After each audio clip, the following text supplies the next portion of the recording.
Hi students, అందరికీ స్వాగతం. Welcome to LTX classes. నేను మీ ఎస్పి రాజన్ అలియాస్ ఎస్పిఆర్. ఈరోజు మనం హిందూ న్యూస్ అనాలిసిస్ అనేది చూడబోతున్నాం. ఆల్రెడీ మనము 16th కూడా మిస్ చేసుకున్నాం కాబట్టి 16th అండ్ 17th 2 days ఉంటున్న హిందూ ఆర్టికల్స్ అంతా కూడా మీకు కాంప్రహెన్సివ్గా అనేది కవర్ చేయడం అనేది జరుగుతుంది ఈ వీడియో ద్వారా. సో అలాగే students keep following. Already follow అవుతున్న స్టూడెంట్స్ అందరికీ కూడా చాలా చాలా థ్యాంక్స్. అలాగే ఇలాగే ఫాలో అవుతున్న మీకోసం మ్యాక్సిమం ఎఫర్ట్ వేస్తూ మనం కంటెంట్ అనేది మీకు ప్రొవైడ్ చేస్తూ ఉంటాం. సో మీకోసం మనం అందిస్తున్న అద్భుతమైన ఆఫర్స్ గురించి తెలుసుకుందాం. బ్లాక్ బస్టర్ ఆఫర్ అనేది మీకోసం ప్రత్యేకంగా తెస్తున్నామండి. సో ఎనీ 2 కోర్సెస్ ఇక్కడ తెలపబడిన ఎన్సీఆర్టీ ఫౌండేషన్ అయినా, టార్గెట్ ప్రిలిమ్స్ అయినా, కరెంట్ అఫైర్స్ అయినా, ఎథిక్స్ అయినా, ఎస్ఏ అయినా, ఆన్సర్ రైటింగ్ అయినా, ఎనీ 2 కోర్సెస్ అనేది మీకు 15,000 రూపీస్కి అందుబాటులో ఉంటుంది. సో ఇక్కడ నుంచి చూడండి, సో మీకు 10,000 పైన కాస్ట్ చేసే ఈ కోర్సెస్ అంతా కూడా మీకు కంప్లీట్గా ఏంటంటే 2 కోర్సెస్ తీసుకున్నప్పుడు మీకు 5,000 డిస్కౌంట్ అనేది అందుబాటులో ఉంటుంది. సో అటువంటి అద్భుతమైన బ్లాక్ బస్టర్ ఆఫర్ అనేది ప్రత్యేకంగా మీకు లాంచ్ చేయడం అనేది జరుగుతుంది. కానీ ఈ ఆఫర్ తక్కువ కాలం మాత్రమే, 22nd జూలై వరకు మాత్రమే అందుబాటులో ఉంటుంది. ఎవరైతే ఇంట్రెస్ట్ ఉన్నారో సో వారు ఈ కోర్సెస్ తీసుకోవచ్చు. మన కోర్సెస్ ఎలాగో లైఫ్ టైం వ్యాలిడిటీ కలిగిన కోర్సెస్ కాబట్టి మీకు ఎఫిషియెంట్గా ప్రిపరేషన్కి హెల్ప్ అవుతుంది అనమాట. అదేవిధంగా మీరు యూపీఎస్సీ ఆన్లైన్ మెథడ్లో ప్రిపేర్ అవ్వాలి అనుకుంటున్నారు అంటే జస్ట్ 5,000 రూపీస్తో మీరు ప్రారంభించవచ్చా అంటే ప్రారంభించవచ్చు. అలాంటి ఒక అవకాశం మన ఎల్టీఎక్స్ క్లాస్ అనేది మీకు కల్పిస్తున్నారు. మీరు మంత్లీ 5,000 రూపీస్ మాత్రమే పే చేసుకుంటూ, సో ఈఎంఐ ద్వారా మీ యొక్క ఫీజ్ అనేది పే చేసుకుంటూ మీ యొక్క యూపీఎస్సీ ప్రిపరేషన్ లైఫ్ టైం వ్యాలిడిటీతో అనేది మీరు కొనసాగించవచ్చు అన్నమాట. అలాగే మీరు 31st జూలై వరకు సింగిల్ టైం పేమెంట్ చేయడానికి మీకు ఫీజ్ ఆఫర్ అనేది 60,000 రూపీస్ అనేది అందుబాటులో ఉంటుంది. అలాగే మీకోసం ప్రత్యేకమైన ఆఫ్లైన్ క్లాస్ ఎన్విరాన్మెంట్లో అద్భుతమైన యూపీఎస్సీ క్లాసెస్ అనేది మన ఇన్స్టిట్యూషన్లో హైదరాబాద్ మరియు వైజాగ్ ఈ 2 ప్రాంతాల్లో అనేది అందుబాటులో ఉన్నాయి. ఎవరైతే జాయిన్ అవ్వాలనుకున్నారో సో వారు మీ యొక్క ఇన్స్టిట్యూషన్స్కి వచ్చి కాంటాక్ట్ అవ్వచ్చు. లేదంటే కాంటాక్ట్ నెంబర్ తెలుపున్నాం, అక్కడ మీరు కనుక్కోవచ్చు. అలాగే మీకోసం ఏంటంటే 3 డెమో క్లాసెస్ కూడా అందిస్తున్నాం, 3 ఫ్రీ డెమో కూడా అందిస్తున్నాం. ఫ్రీ డెమో విన్నారు అంటే తర్వాత క్లాసెస్ నచ్చింది అంటే మీరు జాయిన్ అవ్వచ్చు అనమాట.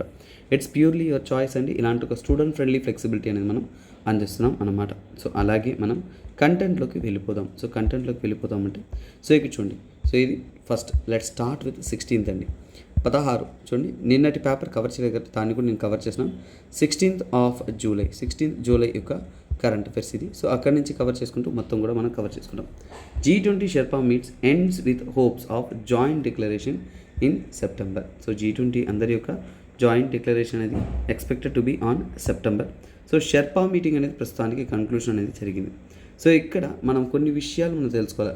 G20 మెయిన్ మీటింగ్ మనకి జరగనుంది. దానికి ముందు కొన్ని ఇంటర్నేషనల్ వారీగా కూడా మనకి ఇంపార్టెంట్గా ఉంటున్న ప్రముఖులు ఎవరైతే ఉన్నారో ఫైనాన్స్ మినిస్టర్ కానీ, ఎక్స్టర్నల్ అఫైర్స్ మినిస్టర్ కానీ, వీళ్ళందరూ కూడా జనరల్గా మీట్ అవుతూ ఉంటారు. సో అలాంటి ఒక మీటింగే ఈ యొక్క G20 షెర్పా మీటింగ్ అనమాట.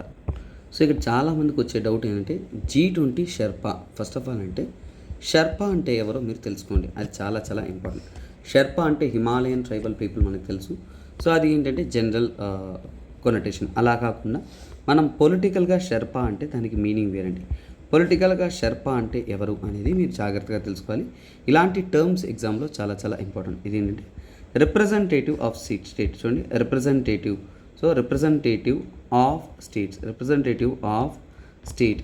So state, representative of state or government, representative of state or government who prepares international summit, who prepares international summit అనమాట. Prepares international summit. So international summit. So దీనికి meaning ఇప్పుడు మీకు క్లియర్గా అర్థమైంది. ఇంటర్నేషనల్ సమ్మిట్ అన్నప్పుడు so మనకి ఎప్పుడైతే ప్రపంచవ్యాప్తంగా సమ్మిట్స్, ఫర్ ఎగ్జాంపుల్ G20 కానీ, G7 కానీ ఇలాంటి కంట్రీస్ యొక్క ఇంటర్నేషనల్ సమ్మిట్ జరుగుతున్నప్పుడు వాటిని నడిపించడానికి యాన్యువల్గా ఒకరిని మనము ఒక ఇంపార్టెంట్ పర్సన్స్గానే అపాయింట్ చేస్తూ ఉంటాం. సో వారే ఏంటంటే ఈ వర్క్ అంతా కూడా చూసుకుంటూ కోఆర్డినేట్ చేసుకొని చేస్తూ ఉంటారు. మోస్ట్లీ సివిల్ సర్వెంట్స్ అంటారు. అలాగే ఏంటంటే ఇక ఇంపార్టెంట్ పర్సన్స్ ఎవరైతే గవర్నమెంట్ని రిప్రజెంట్ చేస్తూ ఉంటారో ఆ యొక్క పొజిషన్లో అంటే డిప్లొమసీ పొజిషన్లో డిప్లొమాట్ అని కూడా అంటాం. సో వాళ్ళని ఏమంటామంటే షెర్పా అంటాం. సో అలాంటి G20 షెర్పా వచ్చేసి వారి యొక్క మీటింగ్ అనేది కండక్ట్ చేశారనమాట. సో ఇక్కడ ఒక విషయం మనకు అర్థం చేసుకోవాలంటే వీరు వైడ్ రేంజ్ ఆఫ్ డిస్కషన్స్ అనేది చేశారు. సో వేటి గురించి డిస్కస్ చేశారు? సో ఇక్కడ G20 షెర్పా అనేది ఈ యొక్క టాపిక్ పలు కోణాల్లో చూడాలి. వీరు డిస్కస్ చేసిన విషయాలు ఏంటి, ఏ టాపిక్స్ గురించి వాళ్ళు డిస్కస్ చేసుకొని అవుట్కమ్స్ తెచ్చారు అనేది. ఇదేమీ కన్క్లూషనో కాదు, లేదంటే G20 సమ్మిట్ యొక్క ఫైనలో కాదు కాబట్టి ఇది మూడవ సమ్మిట్. ఎన్నో సమ్మిట్ అంటే ఇది మూడవ సమ్మిట్, మూడవ సమ్మిట్ అన్నప్పుడు ఫస్ట్ 2 కూడా ఉన్నాయి. సో అలా ఒక్కొక్క సమ్మిట్ ఎగ్జామ్లో మామూలుగా అడగరు కాబట్టి మీరు ఏం చదువుతారంటే ఫస్ట్ జస్ట్ అవుట్కమ్ తెలుసుకోండి. దేని గురించి డిస్కస్ చేశారు? గ్రీన్ డెవలప్మెంట్ గురించి, తర్వాత క్లైమేట్ చేంజ్ గురించి. సో అంటే వాళ్ళు మేజర్గా కొన్ని టాపిక్స్ గురించే వాళ్ళు డిస్కస్ చేసి ఉంటారు. ఆ డిస్కషన్స్ ఏవి అనేది జస్ట్ ఓవర్వ్యూగా తెలుసుకుంటే చాలు. తర్వాత ఏంటి? లైఫ్ స్టైల్ ఫర్ ఎన్విరాన్మెంట్ ఇలాంటి వాటి మీద. సో అలాగే ఏంటంటే మనం ఎలా గ్రోత్ని మనం ఇంప్రూవ్ చేయాలి అంటే గ్రోత్ కోసం ఇంక్లూజివ్ గ్రోత్, ఎకనామిక్ గ్రోత్, అలాగే accelerated growth,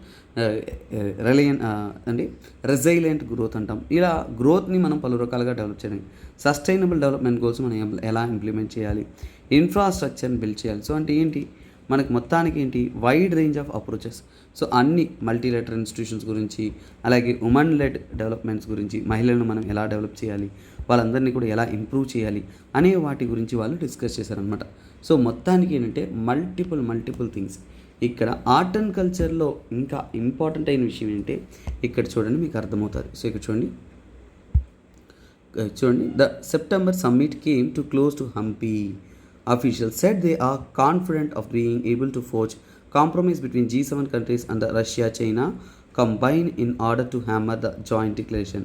For now, officials have been prepared to rest of G20 drafts. ఇవన్నీ కూడా ఏంటి G20 యొక్క డెవలప్మెంట్ అజెండాని ఇవన్నీ తీసుకురావాలనుకున్నారు. సో ఇవన్నీ కూడా కరెక్ట్గా జరుగుతుంది. కాకపోతే ఈ మీటింగ్ ఎక్కడ జరిగింది అంటున్నారు? సో హంపీలో అనేది కన్క్లూడ్ అయింది. సో ఇక్కడ చూడొచ్చు. సో ఇంకా సెప్టెంబర్లో అనేది కన్క్లూడ్ అవబోతుంది. హంపీలో అనేది G20 ప్రెసిడెన్సీ మీటింగ్. సో చూడండి, ఇండియా యొక్క G20 ప్రెసిడెన్సీ మీటింగ్ అనేది హంపీలో అనేది 3rd షెర్పా మీటింగ్ కన్క్లూడ్ అయింది. ఇప్పుడు మనకి మ్యాప్ పరంగా కానీ జనరల్ పరంగా కానీ చాలా ఇంపార్టెంట్ ఏంటంటే ఇక్కడ ఇది కన్క్లూడ్ అయిందండి హంపీ. సో హంపీ అనే ప్రాంతం ఏంటి, ఆ ప్రాంతం యొక్క ఇంపార్టెన్స్ ఏంటి? ఎందుకంటే G20 షెర్పా మీటింగే అక్కడ జరిగిందంటే ఆ ప్రాంతానికి ప్రత్యేకత అనేది ఉంటుంది కదా. సో అందుకోసమే ఇది చాలా ఇంపార్టెంట్. హంపీ గురించి మనం తెలుసుకోవాలన్నమాట. This is how you learn. So ఇక్కడ ఎగ్జామ్లో ఈ G20 షెర్పా మీటింగ్, 3వ షెర్పా మీటింగ్ అప్పుడు 1, 2 అడుగుతారు, 3 అడుగుతారు అంటే అంతకన్నా హంపీ గురించి ఎక్కువగా అడుగుతారు కాబట్టి వాటి గురించి మనం తెలుసుకోవాలి. హంపీని మనం ఏంటంటే పంపక్షేత్ర అంటారు, గుర్తుపెట్టుకోండి. పంపక్షేత్ర అంటే that indicates the Hampi. So రీసెంట్గా నేను 2 days అంటే మొన్న వీడియో మిడిల్లో కట్ అయిపోయింది. సో దాన్ని మళ్ళీ మనం స్టార్టింగ్ నుంచి తీయలేం కాబట్టి అలాగే అప్లోడ్ చేశాను. ఏం లేదు, లాస్ట్లో ఒక జస్ట్ నవాబ్ గురించి మాత్రమే చెప్పాను. సో ఆ ఒక్క పాయింట్ మీరు చదవండి. సో హెడ్లైన్ అయితే మీకు అందించాను. సో అదేవిధంగా ఏంటంటే నిన్న వీడియో అనేది ఈరోజు తీస్తున్నాను. డ్యూ టు పర్సనల్ కన్స్ట్రెయింట్స్ అనేది I couldn't take the video. So ఎందుకంటే there is a family time సరిపోదు కదా. సో అలాంటప్పుడు కొన్నిసార్లు సండే ఆ టైంలో డిలే అవ్వచ్చు. But I will include like this format. But ఏంటంటే నేను హిందూ పేపర్ చదవకపోయినా ఇక్కడ నా కంటెంట్ అనేది మీకు చాలా క్వాలిటీగా అనేది అందించడానికైతే నా ప్రయత్నం నేను ఎప్పుడు చేస్తుంటాను. అదే మీకు ఎఫిషియెంట్గా అనేది ఇస్తుంటాను. So kindly keep following. So చూడండి, ఇదేంటంటే పంపక్షేత్ర ఆఫ్ కిష్కింద. సో ఏమంటారు? పంపక్షేత్ర ఆఫ్ కిష్కింద అని అంటారు. హంపీ అనేది ఎక్కడ లొకేట్ అయ్యింది? హంపీ అనేది ముఖ్యంగా కర్ణాటకలో లొకేట్ అయింది. ఏ స్టేట్లో? సెంట్రల్ కర్ణాటక అంటారు. కర్ణాటకలో ఎక్కడంటే తుంగభద్ర నది పక్కన. ఎక్కడండి? తుంగభద్ర. సో తుంగభద్ర నది ఏదైతే ఉంటుందో తుంగభద్ర రివర్ పక్కనే ఏంటంటే ఇది లొకేట్ అనేది అయ్యింది. సో దాన్ని హంపీ అని అంటాం. అలాగే హంపీ యొక్క ప్రాముఖ్యత వచ్చామంటే ఇది world heritage site. So world heritage సైట్గా ఎవరంటే యునెస్కో తరపు నుంచి కూడా తెలపడం అనేది జరిగింది. సో అందువల్ల ఇండియా యొక్క చరిత్రాత్మకమైన ప్రాముఖ్యతలో ఇది చాలా ఇంపార్టెంట్. అంటే వరల్డ్ హెరిటేజ్ సైట్గానే ఇచ్చారంటే దీనికి హిస్టారికల్గా చరిత్రాత్మకంగా కూడా ఏంటంటే చాలా ఇంపార్టెన్స్ ఉంది. అలాగే ఆర్కియాలజికల్గా కూడా చూసారంటే దీనికి చాలా ఇంపార్టెన్స్ ఉందని మనకు క్లియర్గా తెలుస్తుంది. సో అలాగే ఈ హంపి యొక్క ప్రాముఖ్యతలోకి వస్తున్నామంటే it was capital of. So ఒకప్పుడు ఇది ఏంటంటే capital of Vijayanagara. So Vijayanagara empire ఏదైతే ఉంటుందో, విజయనగర కింగ్డమ్ ఏదైతే ఉంటుందో ఆ విజయనగర ఎంపైర్ యొక్క సో కాల్డ్ క్యాపిటల్గా కూడా ఉండింది ఈ యొక్క హంపి అనేది. సో అందుకే ఇది చాలా చాలా ఇంపార్టెంట్. ఇంకా చెప్పాలంటే ఎప్పుడు ఏ శతాబ్దాలు అంటే 14వ శతాబ్దం నుంచి కూడా 16వ శతాబ్దం కోసం 14th and 16th సెంచురీ కాలంలో ఏంటంటే ఇది చాలా వరకు ఏంటంటే సో ప్రాముఖ్యతలో అనేది ఉండిందన్నమాట. అలాగే ఏంటంటే ఆర్కిటెక్చర్ పరంగా దీన్ని తలదన్నేలా ఏదీ లేదు అనే విధంగా అద్భుతమైన ఆర్కిటెక్చర్లో కూడా ఏంటంటే ఎక్సలెన్స్ కలిగిందే మన యొక్క హంపి అనమాట.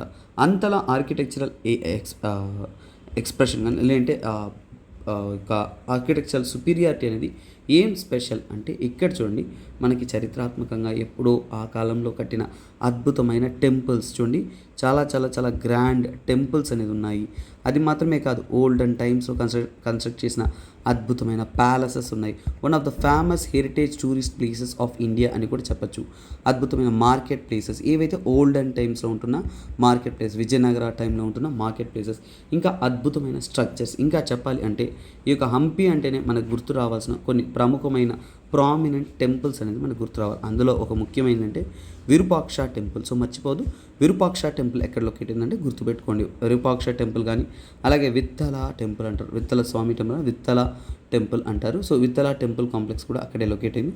నెక్స్ట్ లోటస్ మహల్ ఏముంది అక్కడ, లోటస్ మహల్ ఉంది. తర్వాత queen's bath, lotus Mahal, next queen's bath, ఇంకా ఎలిఫెంట్ స్టేబుల్స్, ఇలా ఎక్సెట్రా అనేది చాలా అద్భుతంగా ఉంది. ఇక్కడ ఉంటున్న టెంపుల్స్ అంతా కూడా డెలికేట్ కార్వింగ్కి, అద్భుతమైన స్ట్రక్చర్స్కి, అద్భుతమైన బిల్డింగ్కి, అన్నిటికీ కూడా ఏంటంటే చాలా చాలా ఫేమస్.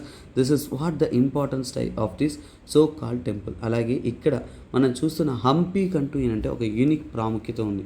ఏంటంటే ఈ ప్రాంతం అనేది ఏంటంటే మనకి ఒక మల్టిపుల్ టెంపుల్ ఆర్కిటెక్చర్ యొక్క డెవలప్మెంట్గానే చెప్తున్నారు. అంటే చాలా జాగ్రత్తగా మనం చూసాము అంటే ఇక్కడ ద్రావిడియన్ స్టైల్ చూడొచ్చు, అలాగే వెసరా స్టైల్ చూడొచ్చు. అంటే ఏంటి, ఒక complex temple, south Indian temple structures కూడా ఇక్కడ అబ్జర్వ్ చేయడానికి మనకి ఉంటుంది. విత్తల టెంపుల్ ప్రత్యేకంగా తీసుకున్నా అంటే ఇది ద్రావిడియన్ స్టైల్ ఇండికేట్ చేస్తుంది. ఒక్కొక్క టెంపుల్ ఆర్కిటెక్చర్ని మీరు ఆర్ట్ అండ్ కల్చర్లో ఏంటంటే ఈ యొక్క హంపి గురించి, హంపిలో ఉంటున్న టెంపుల్ గురించి మీరు చదువుతున్నప్పుడు చాలా ప్రాముఖ్యంగా అనేది మీకు సో మీ యొక్క జనరల్ హిస్టరీ క్లాస్లో, ఆర్ట్ అండ్ కల్చర్ క్లాస్లో తెలియజేస్తూ ఉంటారు. అక్కడ మీరు ఇంకా డీటెయిల్గానే స్టడీ చేయొచ్చు. సో ఇప్పుడు ఒక ఐడియాలజికల్గా ఏంటంటే వాట్ అనేది మనం చదివామన్నమాట. నెక్స్ట్ కంటెంట్లోకి వెళ్దాం.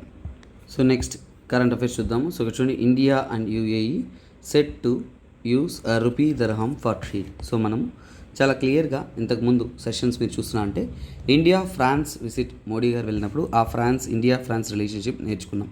ఇప్పుడు ఏంటంటే మోడీ గారు యూఏఈకి వచ్చేసి 15th జూలై నాడు వెళ్ళారు కాబట్టి అక్కడ ఆ రెండు దేశాల మధ్య రిలేషన్షిప్ అనేది మనం వివరంగా నేర్చుకుంటాము. ఇది బైలేటరల్ రిలేషన్షిప్లో మీకు చాలా చాలా ఇంపార్టెంట్గా అనేది వస్తుందన్నమాట. సో ఇక్కడ ఏం చదవాలి మనం, వీఆర్ లెర్నింగ్ ఇండియా మరియు యూఏఈ మధ్య ఉంటున్న సంబంధాన్ని మరింత వివరంగా అనేది మన ఎగ్జామ్ పాయింట్ ఆఫ్ వ్యూలో వాట్ ఈస్ రిక్వైర్డ్ అనే విధంగా మనం నేర్చుకుంటాం అన్నమాట. సో ఫస్ట్ ఆఫ్ ఆల్ ఏంటంటే ఇంతకు ముందు ఉంటున్న పొలిటికల్ స్టాండర్డ్ కానీ రిలేషన్షిప్ అనేది ఈ బైలేటరల్ రిలేషన్షిప్ ఎలా ఉంది. ఫస్ట్ ఏంటంటే ఈరోజు జరిగిందని తెలుసుకోవడానికి ముందు మన రెండు దేశాల మధ్య ఉంటున్న బైలేటరల్ రిలేషన్షిప్ అనేది ఏ విధంగా కొనసాగింది అనే విషయాన్ని మనం తెలుసుకున్నామంటే తర్వాత ప్రస్తుతం జరిగిన మీటింగ్ యొక్క అవుట్కమ్ అనేది మనకు అర్థమవుతుంది అనమాట. సో ఇక్కడ చూడండి, మన రెండు దేశాల మధ్య డిప్లొమసీ అంటే రెండు దేశాల మధ్య రిలేషన్షిప్ అనేది, డిప్లొమసీ అనేది ఎప్పుడు ప్రారంభం అయ్యిందంటే అరౌండ్ 1972లో ప్రారంభమైంది. అప్పటి నుంచి కూడా అద్భుతమైన రిలేషన్షిప్ అనేది స్ట్రాంగ్గా పెరుగుతూ వస్తూ మనకేంటి 2017 ఆ సమయానికంతా కూడా రెండు దేశాల మధ్య కాంప్రహెన్సివ్, సో ఒక స్ట్రాంగ్ రిలేషన్షిప్ ఏర్పడే విధంగా కాంప్రహెన్సివ్ స్ట్రాటజిక్ పార్ట్నర్షిప్ అగ్రిమెంట్ అనేది సైన్ చేయడం జరిగింది. Comprehensive strategic strategic partnership agreement అనేది సైన్ చేయడం అనేది జరిగింది. సో ఇలాంటి అగ్రిమెంట్ సైన్ చేయడం ద్వారా ఏంటంటే ఒక స్ట్రాంగ్ రిలేషన్షిప్ అనేది రెండు దేశాల మధ్య అనేది ఏర్పడడం అనేది జరిగింది. ఇంకా మిగతా దేశాలతో కంపేర్ చేసుకుంటే ఇది ఒక స్ట్రాంగెస్ట్ పార్ట్నర్షిప్గానే తెలుస్తుంది. టైం టు టైం కాలంతో పాటు రెండు దేశాల వారు మీటింగ్ చేసుకుంటూ అద్భుతమైన కోఆర్డినేషన్ చేసుకుంటూ ఉన్నాం. అదేవిధంగా ఈ యొక్క ప్రాముఖ్యత బైలాటరల్ రిలేషన్షిప్లో రీసెంట్ అడ్వాన్స్మెంట్ అనే పరంగా మనం తీసుకున్నాం అంటే ఫిబ్రవరి 2019 తీసుకోండి. ఫిబ్రవరి 2019 నాడు సో చూడండి, యూఏఈ వచ్చేసి ఇండియాని ఇన్వైట్ చేసి, యూఏఈ ఇన్వైటెడ్ ఇండియా ఎక్కడికి ఇన్వైట్ చేశారు, ఓఐసి అంటే so organisation of Islamic cooperations వారి యొక్క 46th సెషన్ జరిగింది. ఎన్నో సెషన్? 46th సెషన్ అనేది జరిగింది.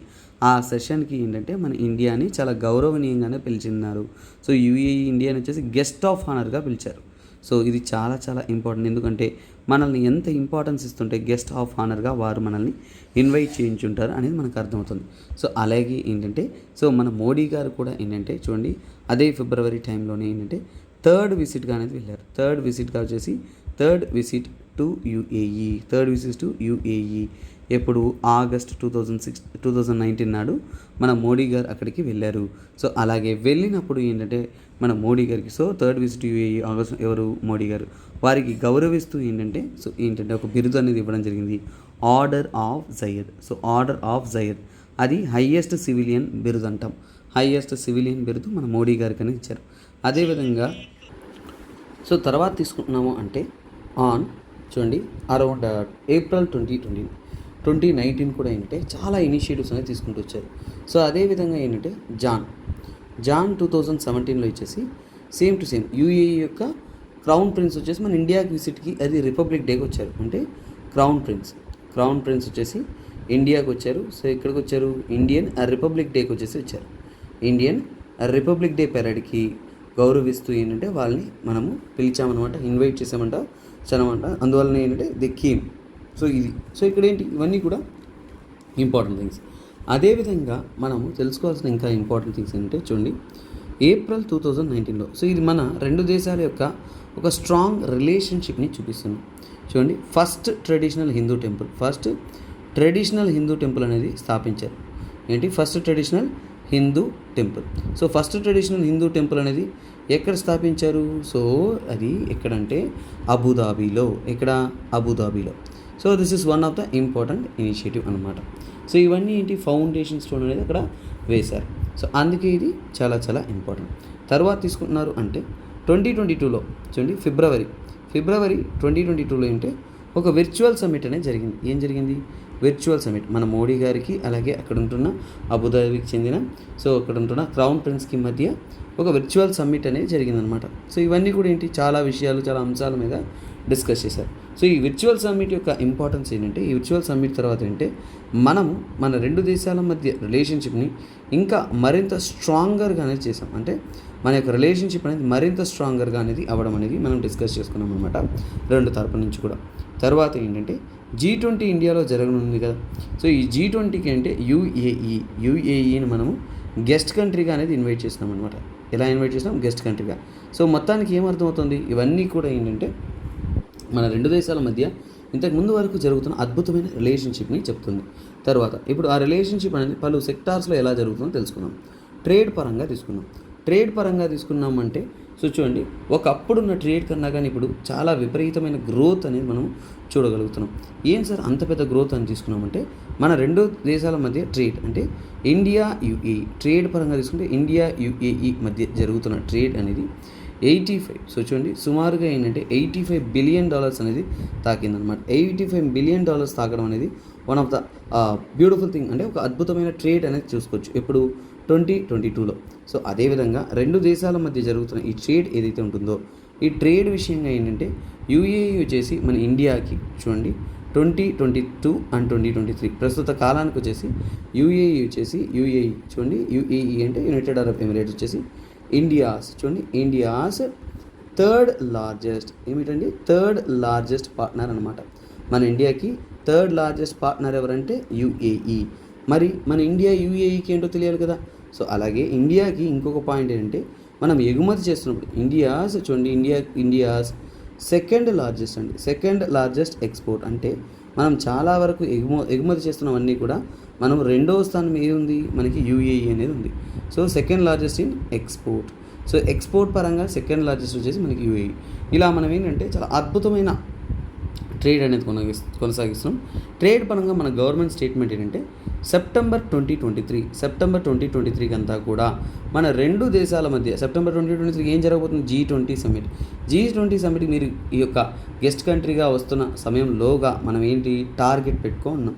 టార్గెట్ ఏంటి? మనము రెండు దేశాల మధ్య ట్రేడ్ అనేది $100 బిలియన్ అనేది మనం అచీవ్ చేసుకోవాలి. సో ఇది మన రెండు దేశాల యొక్క టార్గెట్ ప్లాన్. సో త్వరలో చూద్దాము ఇది అచీవ్ అవుతుందా లేదా అనేసి. ఇంకా సెప్టెంబర్ అంటే మనకి జూలై అవుతుంది కదా, ఇంకా ఆగస్ట్ సెప్టెంబర్ ఇంకో 2 నెలలు ఉన్నాయి. ఇట్ క్యాన్ ఇంక్రీజ్ అండి, ఎందుకంటే మోడీ గారు వెళ్ళొచ్చారంటే ఇంకా చాలా డీల్స్ అనేది అక్కడ సైన్ చేసి ఉంటారు. తర్వాత అది మనకి గ్రో అవుతుంది. తర్వాత comprehensive economic partnership agreement CEPA అంటాము. So comprehensive economic partnership agreement అనేది మనం యూఏఈతో అనేది సైన్ చేస్తున్నాం. సో ఈ సిఈపిఏ అగ్రిమెంట్ ఎప్పుడు సైన్ చేసామంటే ఫిబ్రవరి 2022లో మనం ఏంటంటే ఈ యొక్క సిఈపిఏ అగ్రిమెంట్ అనేది సైన్ చేసాం. అది మీకు గుర్తుంటుంది, విర్చువల్ సమ్మిట్ జరిగిందని చెప్పాను చూసారా, ఆ విర్చువల్ సమ్మిట్ అప్పుడే ఈ యొక్క సిఈపిఏ అగ్రిమెంట్ కూడా రెండు దేశాల మధ్య సైన్ అనేది చేశారు. సో దీని ద్వారా ఏంటి, చాలా వరకు రెండు దేశాల మధ్య వ్యాపారం అనేది ఈ టారిఫ్స్ ఇవన్నీ కూడా తగ్గించుకొని మనం ఈజీగా అనేది ట్రేడ్ చేయడానికి అనేది ఆపర్చునిటీ అనేది ఇస్తుంది అనమాట. తర్వాత ఇన్వెస్ట్మెంట్ పరంగా తీసుకుంటాం, అంటే పెట్టుబడి పరంగా ఇన్వెస్ట్మెంట్ విషయంలో తీసుకుంటున్నాము అంటే చాలా వరకు మన ఇండియాలో వచ్చేసి యూఏఈ తరపు నుంచి కూడా పెట్టుబడులు కూడా పెరుగుతున్నాయి. ఎలా సార్, ఏంటి సార్ అని అడుగుతున్నప్పుడు మనం దానికి సమాధానం చెప్పాలి కదా. సో ఆ విధంగా తీసుకున్నామంటే చూడండి, మన ఇండియాతో చూడండి, ఇండియాస్ ఫోర్త్ లార్జెస్ట్ ఇన్వెస్టర్ అంటే ఇండియాలో పెట్టుబడి దేశాల్లో 4వ అత్యధికమైన పెట్టుబడి పెట్టే దేశం ఏంటి? సో మన యొక్క యూఏఈ. ఎప్పుడు అది 2022-2023 అంటే చూడండి, మనకి అంతకుముందు 7వ స్థానంలో అనేది యూఏఈ, కానీ ప్రస్తుతానికి ఏంటి మనకి 4వ స్థానం వచ్చింది. అలాగే మన రెండు దేశాల మధ్య జరుగుతున్న ఇన్వెస్ట్మెంట్లో ఫారిన్ డైరెక్ట్ ఇన్వెస్ట్మెంట్లో ఏంటంటే 3 times జంప్ అయింది. సో 3 times చేసి ఇంక్రీజ్ అయింది. 3 times increase of UAE, 3 times increase of UAE ఏదైతే ఉంటుందో అది 3 రెట్లు అనేది ఇంక్రీజ్ అవ్వడం అనేది జరిగింది కంపేర్ టు 2021 అండ్ 2022. సో 2021-2022తో కంపేర్ చేసుకుంటే ఇక్కడ ప్రస్తుతం వచ్చేసి 3 రెట్లు జంప్ అనేది చూడొచ్చు. అంటే 2021-2022లో $1.03 బిలియన్ అనేది ఉంది. సో $1.03 బిలియన్ అనేది పెట్టుబడి అనేది పెడుతున్నారనమాట. కానీ ఇప్పుడు ప్రస్తుతానికి ఏంటంటే 3 బిలియన్ దాటేసింది, $3.35 బిలియన్. అంటే ఇక్కడ ఏంటి 3 రెట్లు పెరిగిందనేది ఇక్కడ క్లియర్ కట్ మనకి కనిపిస్తుంది అనమాట. తర్వాత తీసుకుంటున్నారు అంటే మన ఇండియాలో రెమిటెన్సెస్ అంటే మన దేశం నుంచి బయట దేశాల్లో పోయి పనిచేస్తూ మన దేశానికి ఆదాయం ఇస్తున్న వారిని రెమిటెన్స్ అంటే యూఎస్ఏలో పనిచేస్తారు, కానీ అక్కడి నుంచి డబ్బులు ఎక్కడ పంపిస్తారు, ఇండియాకే కదా. అలాగే యూఏఈలో పనిచేసే ఇండియన్స్ చాలామంది ఉన్నారు, కానీ వాళ్ళంతా కూడా ఇండియాస్కి కాంట్రిబ్యూట్ చేస్తున్నారు. అంటే ఇండియన్ కమ్యూనిటీ ఇన్ యూఏఈ అంటే ఏంటి, ఇండియన్ కమ్యూనిటీ అక్కడే సెటిల్ అయిన వాళ్ళు కాదు, ఉద్యోగం కోసం వెళ్ళి మళ్ళీ మనకి ఇండియాకి డబ్బు పంపిస్తున్నవారు. అలా ఏంటంటే మనకి సుమారుగా ఏంటంటే $17.06 బిలియన్ మనకి రెమిటెన్స్ అనేది వస్తుంది. అంటే ఇండైరెక్ట్గానే మనకి ఆదాయంగా అనేది అక్కడ ఉంటున్న మన ఇండియన్స్ పనిచేసి 2019 డేటా ప్రకారం ఇంత ఆదాయం అనేది మనకి అందిస్తున్నారు. ఇంకా రానున్న కాలంలో ఇంక్రీజ్ అవుతుంది అనేది మనకి క్లియర్గా అనేది కనిపిస్తుంది. తర్వాత తీసుకుంటున్నాము అంటే రెండు దేశాలు కూడా ఇంకా క్రూడ్ ఆయిల్ పరంగా అన్నిటి పరంగా ఏంటంటే ఒక అద్భుతమైన కోఆర్డినేషన్ అనేది ఏర్పరచుకున్నారు. ఇవన్నీ మనకు తెలుసు, ఎనర్జీ కోఆపరేషన్ అన్నీ కూడా చేస్తున్నారు. ఇప్పుడు ఏంటంటే ప్రస్తుతం జరిగిన డీల్ అంటే ఇప్పుడు ప్రెసెంట్ అండ్ మోడీ గారు ఇప్పుడు వెళ్ళొచ్చారు కదండి. సో వెళ్ళొచ్చిన తర్వాత మన మోడీ గారు ఏం సైన్ చేశారంటే 2023లో మోడీ గారు సైన్ చేసిన డీల్స్ ఏంటి అంటే ఇప్పుడు జరిగిన ప్రెసెంట్ సైన్స్ ఏంటి, ప్రెసెంట్ మనకి ఇంపార్టెంట్ ఏంటి, ఇంతకుముందు చదివినంత ఏంటి ఒక గతంలో జరిగిన ఒక హిస్టరీ లాంటిది. హిస్టరీ చదివి తర్వాత ప్రెసెంట్ అనేది మనం చదువుకోవాలి. సో ఇప్పుడు ప్రెసెంట్ తీసుకున్నామంటే చూడండి, ముఖ్యంగా ఏంటంటే trade settlement in local currency, trade settlements in local currency. ఇక్కడ ఏంటి మన లోకల్ కరెన్సీస్ ఏవైతే ఉన్నాయో వాటి ద్వారా ఏంటి ట్రేడ్ సెటిల్మెంట్ అంటే ఏంటి, యూస్ ఆఫ్ అంటే ఫర్ ఎగ్జాంపుల్ ఇది ఎవరి మధ్య డీల్ అంటే మన ఇండియా తరపు నుంచి RBI plus UAE central bank, యూఏఈకి చెందిన సెంట్రల్ బ్యాంక్, వీళ్ళిద్దరూ కూడా ఒక సైన్ కుదుర్చుకున్నారు. ఇక్కడ నుంచి వ్యాపారం రీత్యా మన రెండు దేశాలు కూడా ఈ యొక్క ట్రాన్సాక్షన్ చేస్తున్నప్పుడు మనం ఏంటి ఐఎన్ఆర్ ఏఈడి ఇండియన్ రూపీస్ మరియు ఇక్కడ మనకి యూఏఈ యొక్క దర్హాం, సో ఏఈడి అంటారు. So AED and INR. So ఇప్పుడు నాకు ఒకసారి కమెంట్ సెక్షన్లో ఐఎన్ఆర్ అంటే ఫుల్ ఫామ్ ఏంటి, ఏఈడి అంటే ఫుల్ ఫామ్ ఏంటో మీరు చెప్పండి. సో అందువల్ల that will create a better system. So ఇక్కడ ఏంటంటే ఈ యొక్క డీల్ని మనం ఏమంటే లోకల్ కరెన్సీ సెటిల్మెంట్ సిస్టమ్ అంటాం.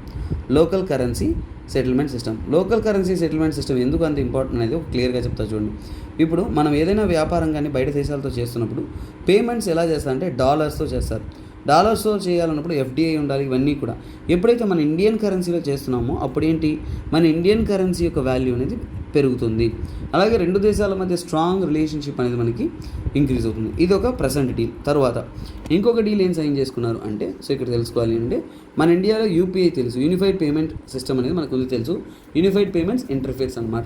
సో అలాగే ఏంటంటే ఇది ఏంటంటే యాక్చువల్గా యూపీఐ లింక్ విత్ మనకి ఎలాగైతే యూపీఐ ఉందో అదేవిధంగా వాళ్ళకి ఏంటంటే చూడండి, గల్ఫ్ కంట్రీస్ ఒకటి ఉంది, దాన్ని ఏమంటే ఐపీపీ అంటారు. ఏమంటాం? ఐపీపీ అంటే instant payment platform. So IPP అంటే ఇన్స్టంట్ పేమెంట్ ప్లాట్ఫామ్. ఈ ఇన్స్టంట్ పేమెంట్ ప్లాట్ఫామ్ ఏదైతే ఉంటుందో, ఇన్స్టంట్ పేమెంట్ ప్లాట్ఫామ్ ద్వారా ఏంటంటే వాళ్ళకి ఏంటంటే ఈ యొక్క బెస్ట్ డీలింగ్ అనేది, సో ఈజీగా అనేది వాళ్ళకి ఏంటంటే మనీ అనేది ట్రాన్సాక్షన్ చేసుకోవడానికి ఉపయోగిస్తున్నారు. సో ఇప్పుడు అంటే మన ఇండియన్ గవర్నమెంట్ చెందిన ఆర్బీఐ కానీ వాళ్ళకి చెందిన సెంట్రల్ బ్యాంక్ కానీ ఇద్దరు కలిసి ఏం చేసుకున్నారంటే, ఇక నుంచి రెండింటిని కూడా మనం ఇంటర్లింక్ చేద్దాము. ఈ రెండింటిని కూడా ఇంటర్లింకింగ్ చేస్తాం. ఇంటర్లింక్ చేసామంటే ఏంటి, ట్రాన్సాక్షన్ అనేది ఈజీగా క్విక్గా అవ్వడానికి అనేది అవకాశం అనేది ఉంటుందన్నమాట. తర్వాత నెక్స్ట్ పాయింట్ ఏంటంటే చూడండి అబుదాబి. మనకు తెలుసు యూఏఈ యొక్క క్యాపిటల్ అనేది మనకి అబుదాబిలో ఏంటంటే ఒక ఎడ్యుకేషనల్ కోఆర్డినేషన్షిప్, అంటే అబుదాబిలో ఎడ్యుకేషన్ అండ్ నాలెడ్జ్. సో మనము ఎడ్యుకేషన్ అండ్ నాలెడ్జ్ అనేది రెండు దేశాల మధ్య మనము డిఫరెన్స్ పెంచుకునే, అంటే ఇంప్రూవ్మెంట్ చేసుకునే విధంగా ఏంటంటే స్టూడెంట్స్, సో ఇక్కడ ఎడ్యుకేషన్ అండ్ నాలెడ్జెస్ అని బిల్డ్ చేసుకునే దానికి ఏంటంటే అక్కడ ఐఐటి ఢిల్లీ క్యాంపస్ అనేది స్థాపిస్తున్నారు అనమాట. ఐఐటి ఢిల్లీ యొక్క ఒక క్యాంపస్. సో ఐఐటి ఢిల్లీ యొక్క క్యాంపస్ ఎక్కడ స్టార్ట్ చేస్తున్నారు? అబుదాబిలో. సో ఇదొక పాయింట్, వెరీ వెరీ క్రూషియల్. తర్వాత మనకేంటంటే యూఏఈ వచ్చేసి రానున్న డిసెంబర్ అండి. So November and December. So ఈ డేట్స్ గుర్తుపెట్టుకోండి, ఇట్ విల్ బి క్రూషియల్. ఇంకా కరెంట్ అఫైర్స్ వచ్చినప్పుడు ఇంకా బాగా వస్తుంది. ఇది డిసెంబర్ 12th. ఈ రెండు కాలాల్లో ఏంటంటే, ఈ మధ్యకాలంలో ఏంటంటే ఎక్స్పో సిటీ అనేది ఉంది. ఎక్స్పో సిటీ ఎక్కడ ఉందంటే దుబాయ్లో ఉంది. ఎక్స్పో సిటీలో ఉండే దుబాయ్లో ఏంటంటే ఆ ప్లేస్లో ఏంటంటే COP, కాన్ఫరెన్స్ ఆఫ్ పార్టీ 28 అనేది జరుగుతుంది. ఆ కాన్ఫరెన్స్ ఆఫ్ పార్టీ 28 వచ్చేసి యూఏఈ జరిపిస్తుంది. ప్రపంచ దేశాల నుంచి కూడా చాలా క్రిటిసిజం అన్నీ కూడా ఫేస్ చేసినా కానీ మన ఇండియా వచ్చేసి ఫుల్ సపోర్ట్ ఇస్తామని తెలిపారనమాట. మోడీ గారు గట్టిగా చెప్పారు, మేము అన్ని పరంగా కూడా COP 28లో మంచి అవుట్కమ్ వచ్చేదానికి ఇండియా వచ్చేసి ఫుల్ సపోర్ట్ ఇస్తాము, మీకు ఎల్లప్పుడూ మా సపోర్ట్ ఉంటుంది అనే విధంగా అనేది అద్భుతంగానే సైన్ చేశాను అనమాట. అలాగే అంటే మేము క్లైమేట్ వీటిని డీల్ చేయడంలో మేమంతా కూడా కలిసి ఒకే ఏకీభవిస్తున్నాము అనే విధంగా వాళ్ళ యొక్క స్టేట్మెంట్స్ అనేది ఇచ్చారు. దిస్ ఇస్ వాట్ అండి. సో ఓవరాల్గా ఏంటంటే ఇండియా యూఏఈ రిలేషన్షిప్ గురించి మనం అద్భుతంగా అనేది ఒక ఆర్టికల్ని చాలా చక్కగా, శ్రద్ధగా, నీట్గా, డీటెయిల్గా అనేది నేర్చుకున్నాం అనమాట. సో ఇలా అద్భుతమైన కంటెంట్ అనేది మనం రెగ్యులర్గా తీసుకుంటూ ఉంటాం. Let's get into the next concept. So next article చూడండి, ఇక్కడ will GST on online gaming effect it's growth. So చూడండి, 28% GST అనేది రీసెంట్గా మనము చూసాం. సో దీనికి సంబంధితమైన కరెంట్ అఫైర్స్ అంతా కూడా కొద్దివరకు రిపీటెడే. సో మనం చూసిందే, బట్ ఇక్కడ ఏంటంటే ఎగ్జామ్ పాయింట్ ఆఫ్ వ్యూలో వాళ్ళు ఏం చెప్పారు అనేది మనం తెలుసుకుందాం. సో ఫస్ట్ ఆఫ్ ఆల్ అంటే 50th GST కౌన్సిల్ మీటింగ్ జరిగిందండి రీసెంట్గా. So 50th GST council meeting అనేది జరిగింది. ఆ కౌన్సిల్ మీటింగ్ అయిన తర్వాత ఏంటంటే గవర్నమెంట్ ఏం నిర్ణయించిందంటే, అంతకుముందు ఉంటున్న ఆన్లైన్ గేమింగ్ ముఖ్యంగా అంటే ఆన్లైన్ గేమింగ్ ఏదైతే ఉంటుందో ఆన్లైన్ గేమింగ్ మీద ప్రీవియస్ ట్యాక్సేషన్ ప్రీవియస్గా ఎంత వేశారు అంటే 18% వేశారు. కానీ ప్రెసెంట్ అనేది ఏంటంటే సుమారుగా ఏంటంటే 28% వేశారు. సో దీన్ని చాలా వివరంగా, నీట్గా, డీటెయిల్గా మనం స్టడీ చేయబోతున్నాం ఈ ఆర్టికల్లో. సో ఎలా? So for example online gaming ఇండస్ట్రీలో ఎంత ట్యాక్సేషన్ ఏంటి అనేది మనం తెలుసుకున్నాం. అలాగే ఏంటంటే ఇది అంటే మినిస్ట్రీ ఆఫ్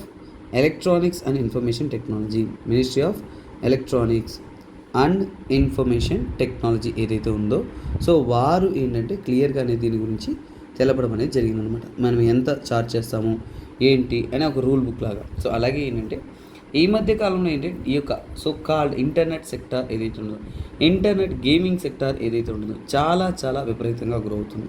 సో ఇప్పుడు ఆన్లైన్ గేమింగ్ గురించి కొన్ని వివరాలు తెలుసుకున్నాం. సో ఆన్లైన్ గేమింగ్ గురించి వివరాలు తెలుసుకున్నామంటే ఆ ఆన్లైన్ గేమింగ్ అనేది ఎలా ప్రభావితం అవుతుంది అనేది మనకి అర్థమవుతుంది అనమాట.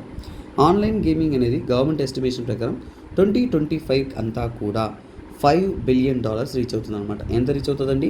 $5 బిలియన్ ఇండస్ట్రీగా అనేది మారబోతుంది.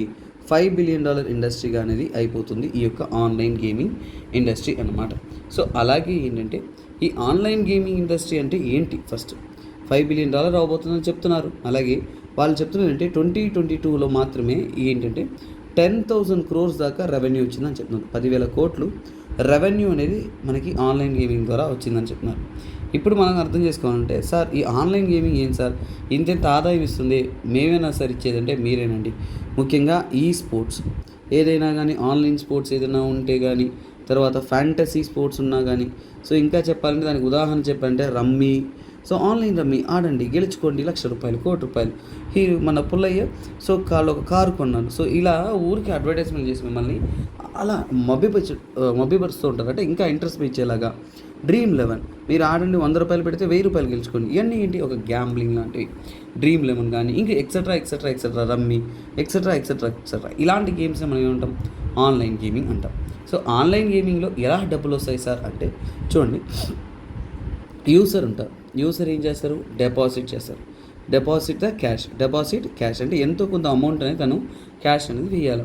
సో ఎందుకు, సో క్యాష్ డిపాజిట్ ఎందుకు చేస్తారు, ఎక్స్పెక్ట్ ఆఫ్ విన్నింగ్ నాకు గెలిస్తే ఇంత డబ్బు వస్తుందనే ఊహల్లో మీరు పెట్టుబడి పెడతారు చూసారా డబ్బులు. ఆ డబ్బులే సంవత్సరానికి మనకి 10,000 కోట్ల దాకా ఆదాయాన్ని అనేది తెచ్చిపెట్టింది అనమాట.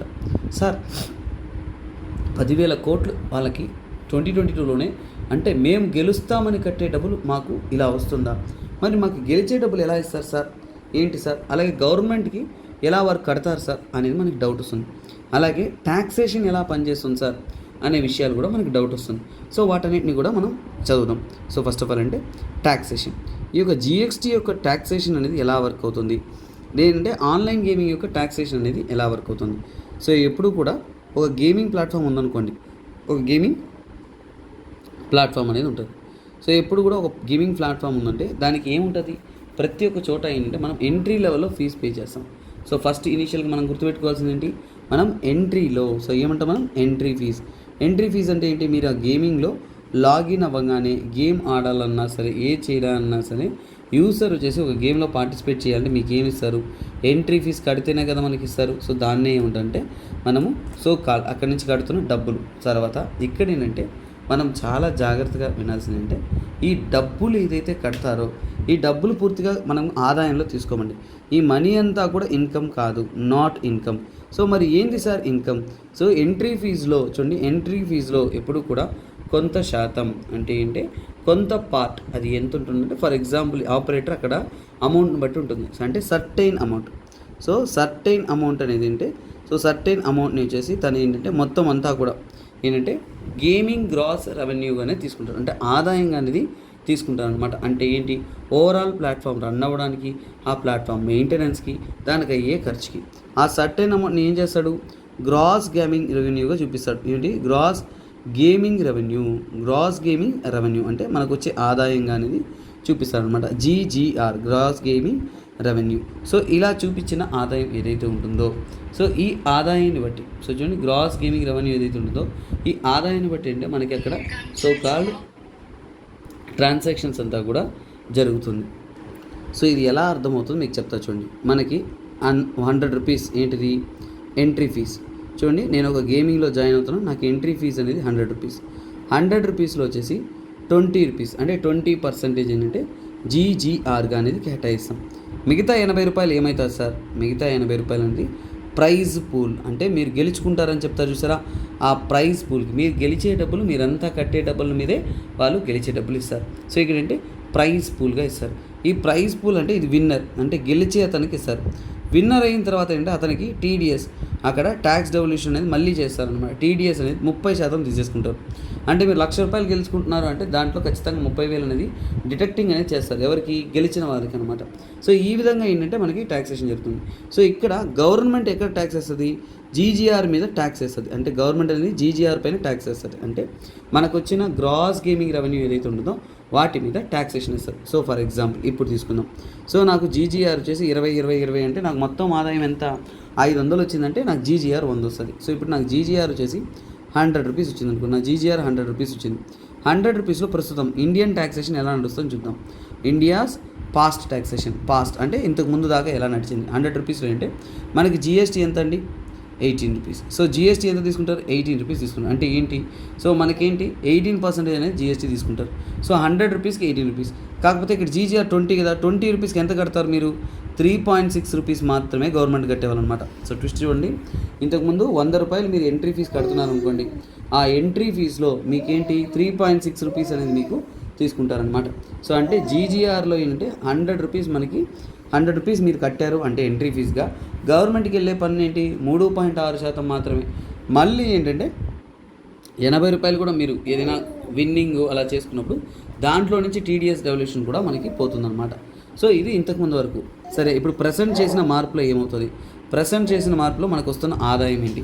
సో ఇక్కడ తీసుకుంటున్నారు అంటే సో చూడండి, ఇది ఏంటంటే అట్ ఎంట్రీ లెవెల్లోనే. సో ఏంటంటే ముఖ్యంగా ఏంటంటే ట్యాక్సేషన్ అట్ ఎంట్రీ లెవెల్. ఇంతకుముందు ఎంట్రీ లెవెల్ కాదు కదండి. సో ఇప్పుడు జీజీఆర్ మీద ట్యాక్సేషన్, కానీ ఇప్పుడు ఇది taxation at entry level. Entry లెవెల్లోనే మనం ట్యాక్సేషన్ చేస్తున్నాం. ఎంట్రీ లెవెల్లో ట్యాక్సేషన్ అంటే ఏంటి, నేను రూ. 100 నేను కడుతున్నా అంటే ఆ గేమ్లో ఎంటర్ అవ్వడానికి నేను రూ. 100 కడుతున్నా అంటే డైరెక్ట్గా జీఎస్టీ ఎంత అండి, ఇప్పుడు ప్రెసెంట్ జీఎస్టీ ఎంత, జీఎస్టీ అనేది మనకి 28%. 28% కాబట్టి డైరెక్ట్గా నాకు రూ. 28 అనేది వెళ్ళిపోతుంది అనమాట. రూ. 28 ఎవరికి వెళ్ళిపోతుంది, గవర్నమెంట్కి అనేది వెళ్ళిపోతుంది మనకి జీఎస్టీ రూపంలో. అలాగే మిగతా అమౌంట్లో కూడా విన్నింగ్ అయిన వాళ్ళు, సో చూడండి రిమైనింగ్. సో రిమైనింగ్ అనేది ఏంటి, మీ రిమైనింగ్ అంటే 72 అనమాట. ఆ రిమైనింగ్ అనేది విన్నింగ్ ప్రైస్కి వెళ్తుంది. ఆ విన్నింగ్ ప్రైస్ కానీ మెయింటెనెన్స్ కానీ వెళ్తున్న డబ్బులు కూడా ఏంటంటే అందులో కూడా ఏంటంటే మీకు 30% టీడీఎస్ ఉంటుంది. సో మొత్తానికి అంటే గవర్నమెంట్కి ఆదాయం వచ్చే దారి అనేది మనం చూస్తున్నాం. సరే, అంటే ఏంటి, జీఎస్టీ విపరీతమైన రేట్లు పెరిగిపోతుంది. సో ఇప్పుడు గేమింగ్ ఇండస్ట్రీ వాళ్ళు ఏం చెప్తున్నారు, అంటే చూడండి ఇది ఎలా కరెక్ట్, మీ విపరీతమైన ట్యాక్సేషన్ వేస్తున్నప్పుడు గేమ్ ఆడే అతను ఇప్పుడు ఏం చేయాలి, రూ. 25 ముందు కట్టాలి, తర్వాత గెలిచిన దాంట్లో 30% కట్టాలి. అక్కడ మాకేం వస్తుంది, లాభం లేదు, గవర్నమెంట్కి ఎక్కువ కట్టాల్సి వస్తుంది అనేది చెప్తున్నారు.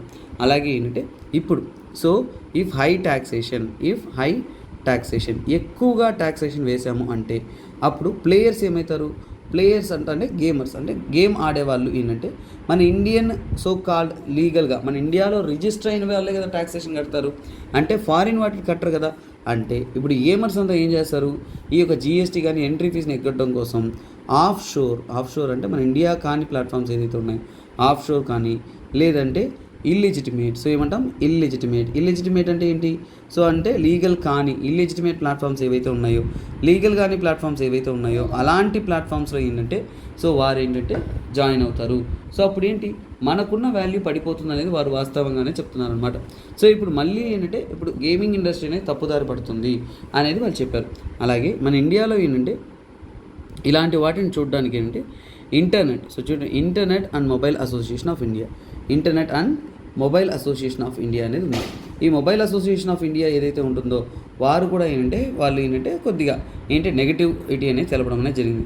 So mobile association of India, so ఇది తెలుసుకోండి. ఈ యొక్క ఆర్గనైజేషన్ ఆన్లైన్ గేమింగ్ గురించి వాటి గురించి సలహాలన్నీ కూడా అన్నీ ఇస్తుంటారు అనమాట. వారు ఏం చెప్తున్నారంటే చాలా కన్సర్న్ అయ్యారు, బాధపడుతున్నారు. మీరు ఎంత ట్యాక్సేషన్ ఇస్తున్నారు అంటే ఇప్పుడు ఎలాంటి ప్రభావం పడుతుందంటే చూడండి, ఈ ఇండస్ట్రీ వల్ల సుమారుగా 1000% ముందు కట్టే జిఎస్టీ కన్నా కానీ ఇప్పుడు మేము 1000% ఇంక్రీజ్, అంటే మనం ముందు కట్టే జిఎస్టీ కన్నా 1000% ఇంక్రీజ్ ఆఫ్ జిఎస్టీ మా మీద పడే భారం అనేది 1000% పెరుగుతూ ఉంటుంది. సో దీనివల్ల ఇంత పెరగడం వల్ల ఈ యొక్క ఆన్లైన్ గేమింగ్ ఏదైతే ఉంటుందో ఆ ఆన్లైన్ గేమింగ్ ఇండస్ట్రీలో సుమారుగా మీకు $2.5 బిలియన్ నష్టం వస్తుంది. $2.5 బిలియన్ అనేది లాస్ వస్తుందని చెప్పారు ఈ యొక్క గేమింగ్ ఇండస్ట్రీ అనమాట. అలాగే ఇలా చేయడం వల్ల స్టార్టప్స్ కొలాప్స్ అయిపోతుంది అన్నారు. అంటే కొత్తగా స్టార్టప్ ఎవరైతే ఉన్నారో సో ఆ స్టార్టప్స్ అనేది గేమింగ్ ఇండస్ట్రీలో స్టార్టప్ ఎకోసిస్టమ్ అనేది డ్యామేజ్ అయిపోతుంది. స్టార్టప్ ఎకోసిస్టమ్ అనేది డిస్టర్బ్ అనేది అవుతుంది. కారణం ఏంటంటే ఇన్వెస్ట్మెంట్స్ రావు. ఎందుకంటే లాభాలు తగ్గిపోతున్నాయంటే ఇన్వెస్టర్స్ రారు కదండి. సో ఇన్వెస్ట్మెంట్ అనేది డిక్రీజ్ అయిపోతుంది. పెట్టుబడిదారులు చాలా డిక్రీజ్ అయిపోతారు. సో అప్పుడు స్టార్టప్స్ అంతా కూడా డ్యామేజ్ అవుతుంది చెప్తున్నారు. సరే, వీళ్ళు చెప్తుంటే గవర్నమెంట్ ఏం చెప్తుంది, పోతే పోయారులే కానీ అసలు విషయం ఏంటంటే సో యాక్చువల్గా గవర్నమెంట్ ఏం చెప్తుందంటే యంగ్స్టర్స్ ఎక్కువ ఖర్చు అవుతుందంటే యంగ్స్టర్స్ విల్ డిక్రీజ్ అంతేకాదండి. సిగరెట్ స్మోకింగ్ అనేది నేరం అనే దానికన్నా కానీ గవర్నమెంట్ ఏం చేస్తుంది, సిగరెట్ రేట్లు పెంచేస్తుంది. ఒక సిగరెట్ $30, $40 చేసిందంటే సో 10 సిగరెట్లు తాగే అతను ఏం చేస్తాడు, ఒక సిగరెట్ తాగుతాడు. ఎందుకంటే తనకు వచ్చే ఆదాయం అంతే కదా. సో ఇప్పుడు మొత్తానికి ఇది. సో తర్వాత ఇంకోటి గవర్నమెంట్ ఏం చెప్తుందంటే ఈ గేమింగ్ ఇండస్ట్రీని గ్యాంబ్లింగ్ కేటగిరీలో వేస్తాము. గ్యాంబ్లింగ్ అంటే ఏంటి, గ్యాంబ్లింగ్ అంటే హార్స్ రేస్ ఏవైతే జరుగుతున్నాయో ఈ హార్స్ రేస్ వాటి కేటగిరీలో అనేది మేము దీన్ని ఉంచుతాము. దీనిలో చాలా గ్యాంబ్లింగ్ జరుగుతుంది, అందువల్ల వీటిని కూడా మేము గ్యాంబ్లింగ్ కేటగిరీలో హార్స్ రేసింగ్ ఏదైతే ఉంటుందో ఆ హార్స్ రేస్ వాటి కేటగిరీలో దీన్ని ఆన్లైన్ గేమింగ్ కూడా మేము గ్యాంబ్లింగ్ కేటగిరీలో తీసుకొస్తామని చెప్తున్నారు. సో ఇది వాళ్ళు ఫైనల్గా చెప్పిన విషయం. అలాగే మనం ఇది ఇండియా మాత్రమే కాకుండా ఫారిన్, సో ఫారిన్లో కూడా ట్యాక్సేషన్ ఎలా ఉంది అనేది మనం తెలుసుకుందాం. సింపుల్గా తీసుకుంటే యునైటెడ్ స్టేట్ ఆఫ్ అమెరికాలో నాట్ ఏ యూనిఫామ్ ట్యాక్సేషన్ అంటే ఏంటో, యూనిఫామ్ ట్యాక్సేషన్ అనేది ఉండదు, అది వ్యారీ అవుతుంది. వ్యారీ విత్ స్టేట్స్ అంటే ఏంటి, ఒక్కొక్క స్టేట్ని బట్టి వ్యారీ అవుతుంది. వ్యారీ విత్ స్టేట్స్ అనమాట. సో అలాగే వ్యారీ విత్ స్టేట్స్ ఒక్కొక్క స్టేట్కి వ్యారీ అవుతున్నప్పుడు ఎక్కడి నుంచి 10% నుంచి కూడా 30% దాకా వాళ్ళకి వ్యారియేషన్ అనేది అవుతుంది అనమాట. కొన్ని ప్రాంతాల్లో ఒక్కొక్కలా వేస్తూ ఉంటారు. మరి యునైటెడ్ కింగ్డమ్ విషయంలో తీసుకున్నా అంటే జనరల్గా అంటే 15% అనేది వారు వేస్తారు. అంటే ప్రైస్ని బట్టి $3.5 మిలియన్ వరకు వరకు ఏం చేస్తున్నప్పుడు అక్కడ 15% వేస్తారు. అలాగే 50% వేస్తారు. ఎప్పుడు ఆ కంపెనీ అనేది $17.8 మిలియన్ అంటే ప్రోగ్రెసివ్ ట్యాక్సేషన్ అంటారు. మీరు ఆదాయం పెరిగే కొద్దీ ఏంటంటే ట్యాక్సేషన్ ఎక్కువ కట్టాల్సి వస్తుంది అనేది వాళ్ళు క్లియర్గా చెప్తున్నారు. అలాగే విన్నింగ్ పైన కూడా ఎవరైనా గెలుచుకున్నారంటే విన్నింగ్ అయిన దాన్ని బట్టి కూడా ఆ విన్ అయిన దాంట్లో అంటే 40 to 50% అనేది ట్యాక్సేషన్ కట్టాలని, 45% అనేది ట్యాక్సేషన్ కట్టాలని చెప్తున్నారు. అంటే మీరు ₹1,00,000 గెలిస్తే గవర్నమెంట్ 40,000 ఇచ్చేయాలన్నమాట. సో అలాంటి ఒక పద్ధతి అనేది ఫాలో అవుతున్నాం.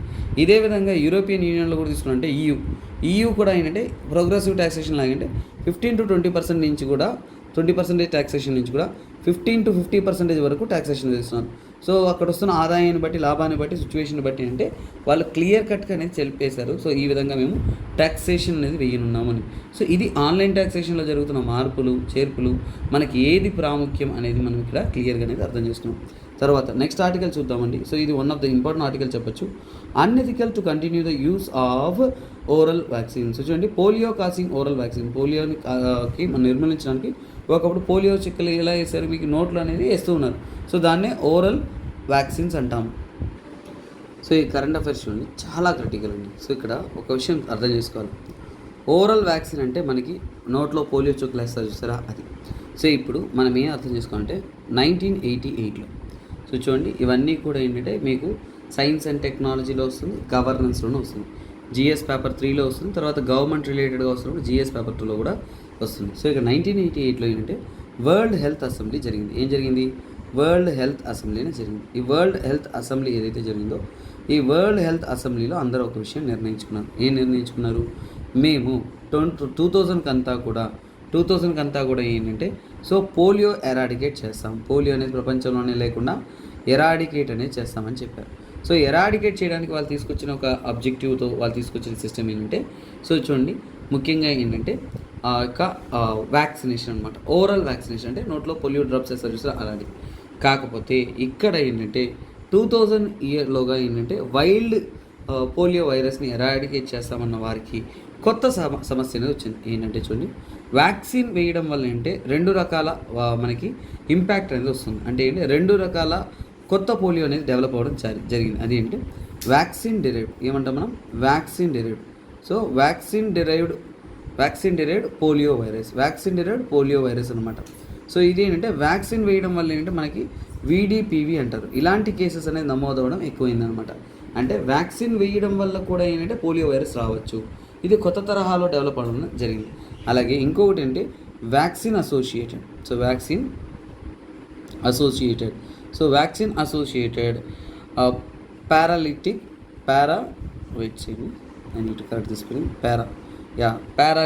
Paralytic poliomyelitis. సో పోలియోమైలిటిస్ ఏమంటామంటే దీన్ని పోలియోమైలిటిస్ అంటాం. సో ఇక్కడ మనం సమస్యకు వచ్చామంటే VAPP అంటే ఏంటి, ఓరల్ పోలియో. సో మీకు పోలియో డ్రాప్స్ వేయడం వల్ల కూడా ఏంటి వైరస్ అనేది రావచ్చు అనమాట. యాన్యువల్లీ ఇలాంటి కేసెస్ కూడా ఏంటంటే పెరుగుతుంది. దానికి బ్యాక్గ్రౌండ్ స్టడీ చేసినప్పుడు వాళ్ళకి కారణం ఏంటి, ఓరల్ వ్యాక్సిన్ వల్లనే ఇలాంటి వైరస్ పెరుగుతుంది అనేది చెప్తున్నారు. సో ఇప్పుడు ఏంటి, గవర్నమెంట్ ఇలాంటి వైరసెస్ అనేది రాకుండా మనం అడ్డుకోవాలి. ఎందుకంటే ఓరల్ వ్యాక్సిన్లో కూడా ఏం వేస్తున్నాం అంటే మనం ఇన్యాక్టివ్ పోలియో వ్యాక్సిన్, అంటే పోలియో వైరస్ని ఇన్యాక్టివ్ స్టేజ్లో మనం వేస్తూ ఉన్నాం. కాకపోతే ఇక్కడ వచ్చిన సమస్య ఏంటంటే చాలా వరకు ఏంటంటే టైప్ 2 వైరస్. సో ఇప్పుడు ఏంటంటే టైప్ 2 వైరస్ ఒకటి ఉంటుంది, తర్వాత ఏంటంటే type 3 virus. So type 2 virus and type 3 virus.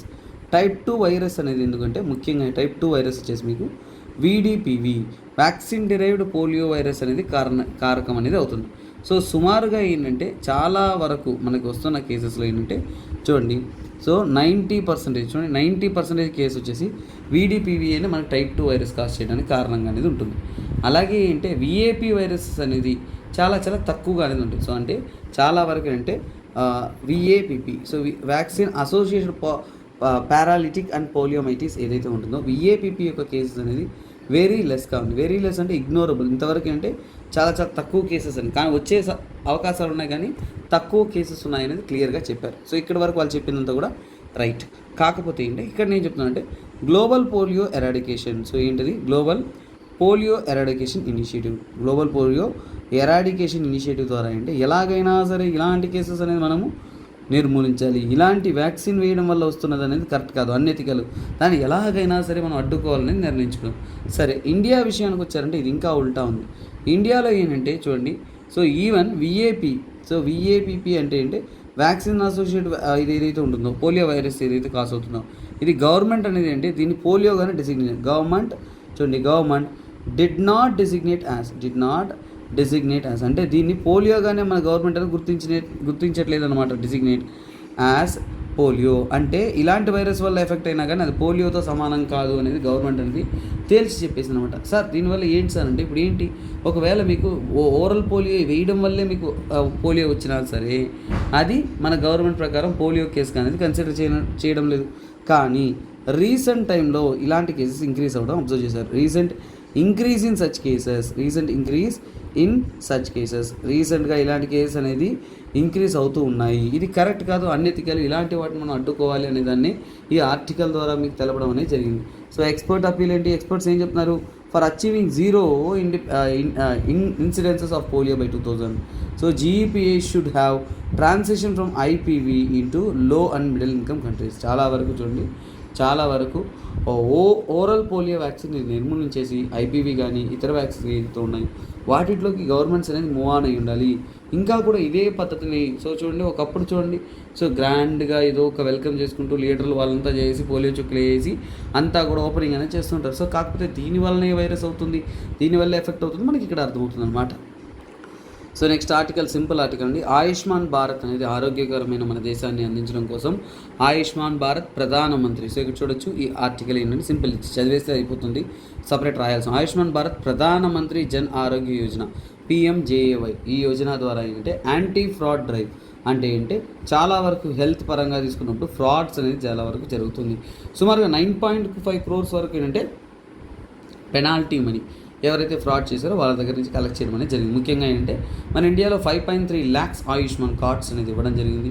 210 hospitals పైగా ఏంటంటే వీళ్ళు దీన్ని మెన్షన్ చేయడం జరిగింది. సో అలాగే ఏంటంటే ఈ తప్పులు చేయడం వల్ల నెంబర్ ఆఫ్ హాస్పిటల్స్ ఏవైతే ఉన్నాయి 188 హాస్పిటల్స్ని సస్పెండ్ చేసినారు. అలాగే ఏంటంటే డీఎంపానల్మెంట్ అంటే ఏంటంటే మొత్తానికి ఏంటంటే దాన్ని వర్కింగ్లోనే తీసేస్తున్నారు. అంటే ఫ్రాడ్ ప్రోగ్రామ్స్ ఇక్కడ జరుగుతున్నాయి, తప్పులు జరుగుతున్నాయి, వాటిని ఎలాగన్నా అడ్డుకోవాలనే దానికోసం గవర్నమెంట్ అంటే ఆర్టిఫిషియల్ ఇంటెలిజెన్స్ AI ఏదైతే ఉంటుందో వాటితో కోఆర్డినేట్ అయ్యి ఈ యొక్క అల్గారిథం లూపింగ్ అన్ని క్రియేట్ చేసుకొని ఎలాగైనా సరే వీటిని మనం నిర్మూలించాలని చెప్తున్నారు అనమాట.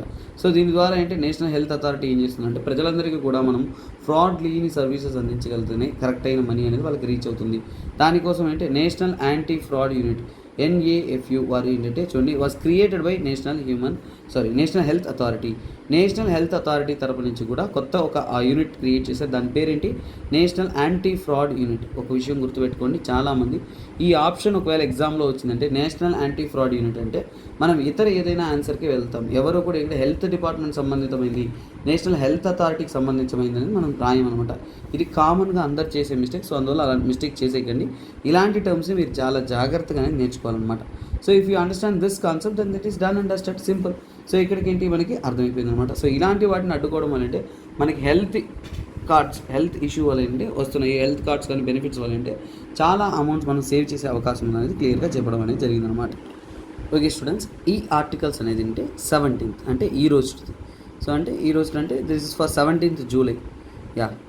17th July యొక్క ఆర్టికల్ ఇది. సో దీన్ని మనం అనలైజ్ చేస్తాం. సో ఈ రోజు ఎందుకంటున్నా అంటే midnight 12 అయింది, ఇంకా 12 కాలా, ఇంకా 15 minutes ఉంది July 17th అవ్వడానికి నేను తీసేటప్పుడు. సో మీరు చూసేటప్పుడు ఎర్లీ మార్నింగ్ అప్లోడ్ చేస్తారు కాబట్టి అప్పుడు మీకు రీచ్ అవుతుంది అనమాట. So let's come to the concept. Commonly found cicada species sheds for foreign tag to embrace Indian identities. So ఇక్కడ సికాడా అంటే ఏంటి, దీని యొక్క ఇంపార్టెన్స్ ఏంటి? సింపుల్. మనము తెలుగు సినిమాల్లో కానీ ఏదైనా కానీ హిందీ సినిమాలు దెయ్యం సినిమా అంటే ఎలా చూపిస్తారు? చీకటి, నల్లటి అడవి ప్రాంతాన్ని చూపిస్తున్నప్పుడు మధ్యలో ఒక సౌండ్ వస్తుంది చూసారా మీకు, క్రర్ క్రర్ క్రర్ అన్నట్టు. ఆ రాత్రిపూట దెయ్యం సౌండ్ ఎలా పెడతారు మీకు, అలా అడవిని ఒక సౌండ్ వస్తుంది చూసారా, ఆ సౌండ్ చేసే పురుగు ఏంటంటే ఇదేనండి. ఆ పురుగు పేరే సికాడా. సో మీకు మొత్తానికి ఏంటి, మనకి హర్రర్ పిక్చర్లో కానీ అడవిని చూపిస్తున్నప్పుడు ఒక బ్యాక్గ్రౌండ్లో ఒక సౌండ్ వస్తుంది సార్, క్ర క్ర క్ర అని, ఆ విధంగా దాన్ని ఆ సౌండ్ క్రియేట్ చేసేదనే సికాడా అంటారు. ఇది ఒక పురుగు అన్నమాట. కాకపోతే బ్రిటిష్ టైంలో ఏం నమ్మారు అంటే ఇవన్నీ కూడా ఇండియన్ నేటివ్ కాదు అని, అంటే ఇండియాకి చెందినవి కాదు అనేది నమ్ముతూ ఉన్నారు. సౌత్ ఇండియాలో ఎక్కువగా ఉంటున్న పురుగులు ఇవి అనమాట. సో వాటిని సికాడా అంటారు. కాకపోతే ఇది యాక్చువల్గా ఏంటంటే ఒరిజినల్గా ఏంటంటే 1850s ఏంటంటే మలేషియాలో ఒరిజినేట్ అయ్యే నమ్మారు. అంటే మలేషియా నుంచి కూడా ఒరిజినేట్ అయ్యి అవి ఇండియాలోకి అనేది స్ప్రెడ్ అయ్యిందని చెప్తున్నారు. సో మలేషియాలో ఉంటున్న వెరైటీ అంటే పురాణా. సో దాని యొక్క సైంటిఫిక్ నేమ్ పురాణా టిగ్రినా. ఆ వెరైటీకి చెందిన మన ఇండియాలోని చెప్పారు.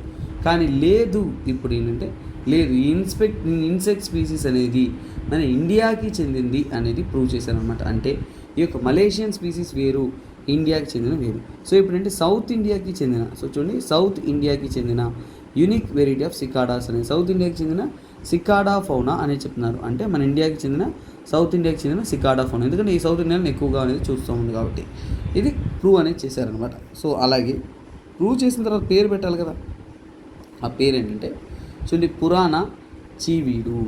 సో పురాణా చీవీడా. సో ఇది మలయాళం నుంచి చీవీడు, ఆ పురుగు పేరు అంటే చీవీడు అంటారు మలయాళంలో. ఆ పేరు నుంచి ఏంటంటే పురాణా చీవిడా అనే ఒక పేరు డెరైవ్ అనేది చేశారనమాట. సో ఈ ఇన్సెక్ట్స్ అనేది గురించి తెలుసుకోవాలి. ఇప్పుడు ఏంటంటే మనం ఏంటంటే ఈ సికాడా యొక్క క్యారెక్టరిస్టిక్స్ అనేది తెలుసుకున్నాం.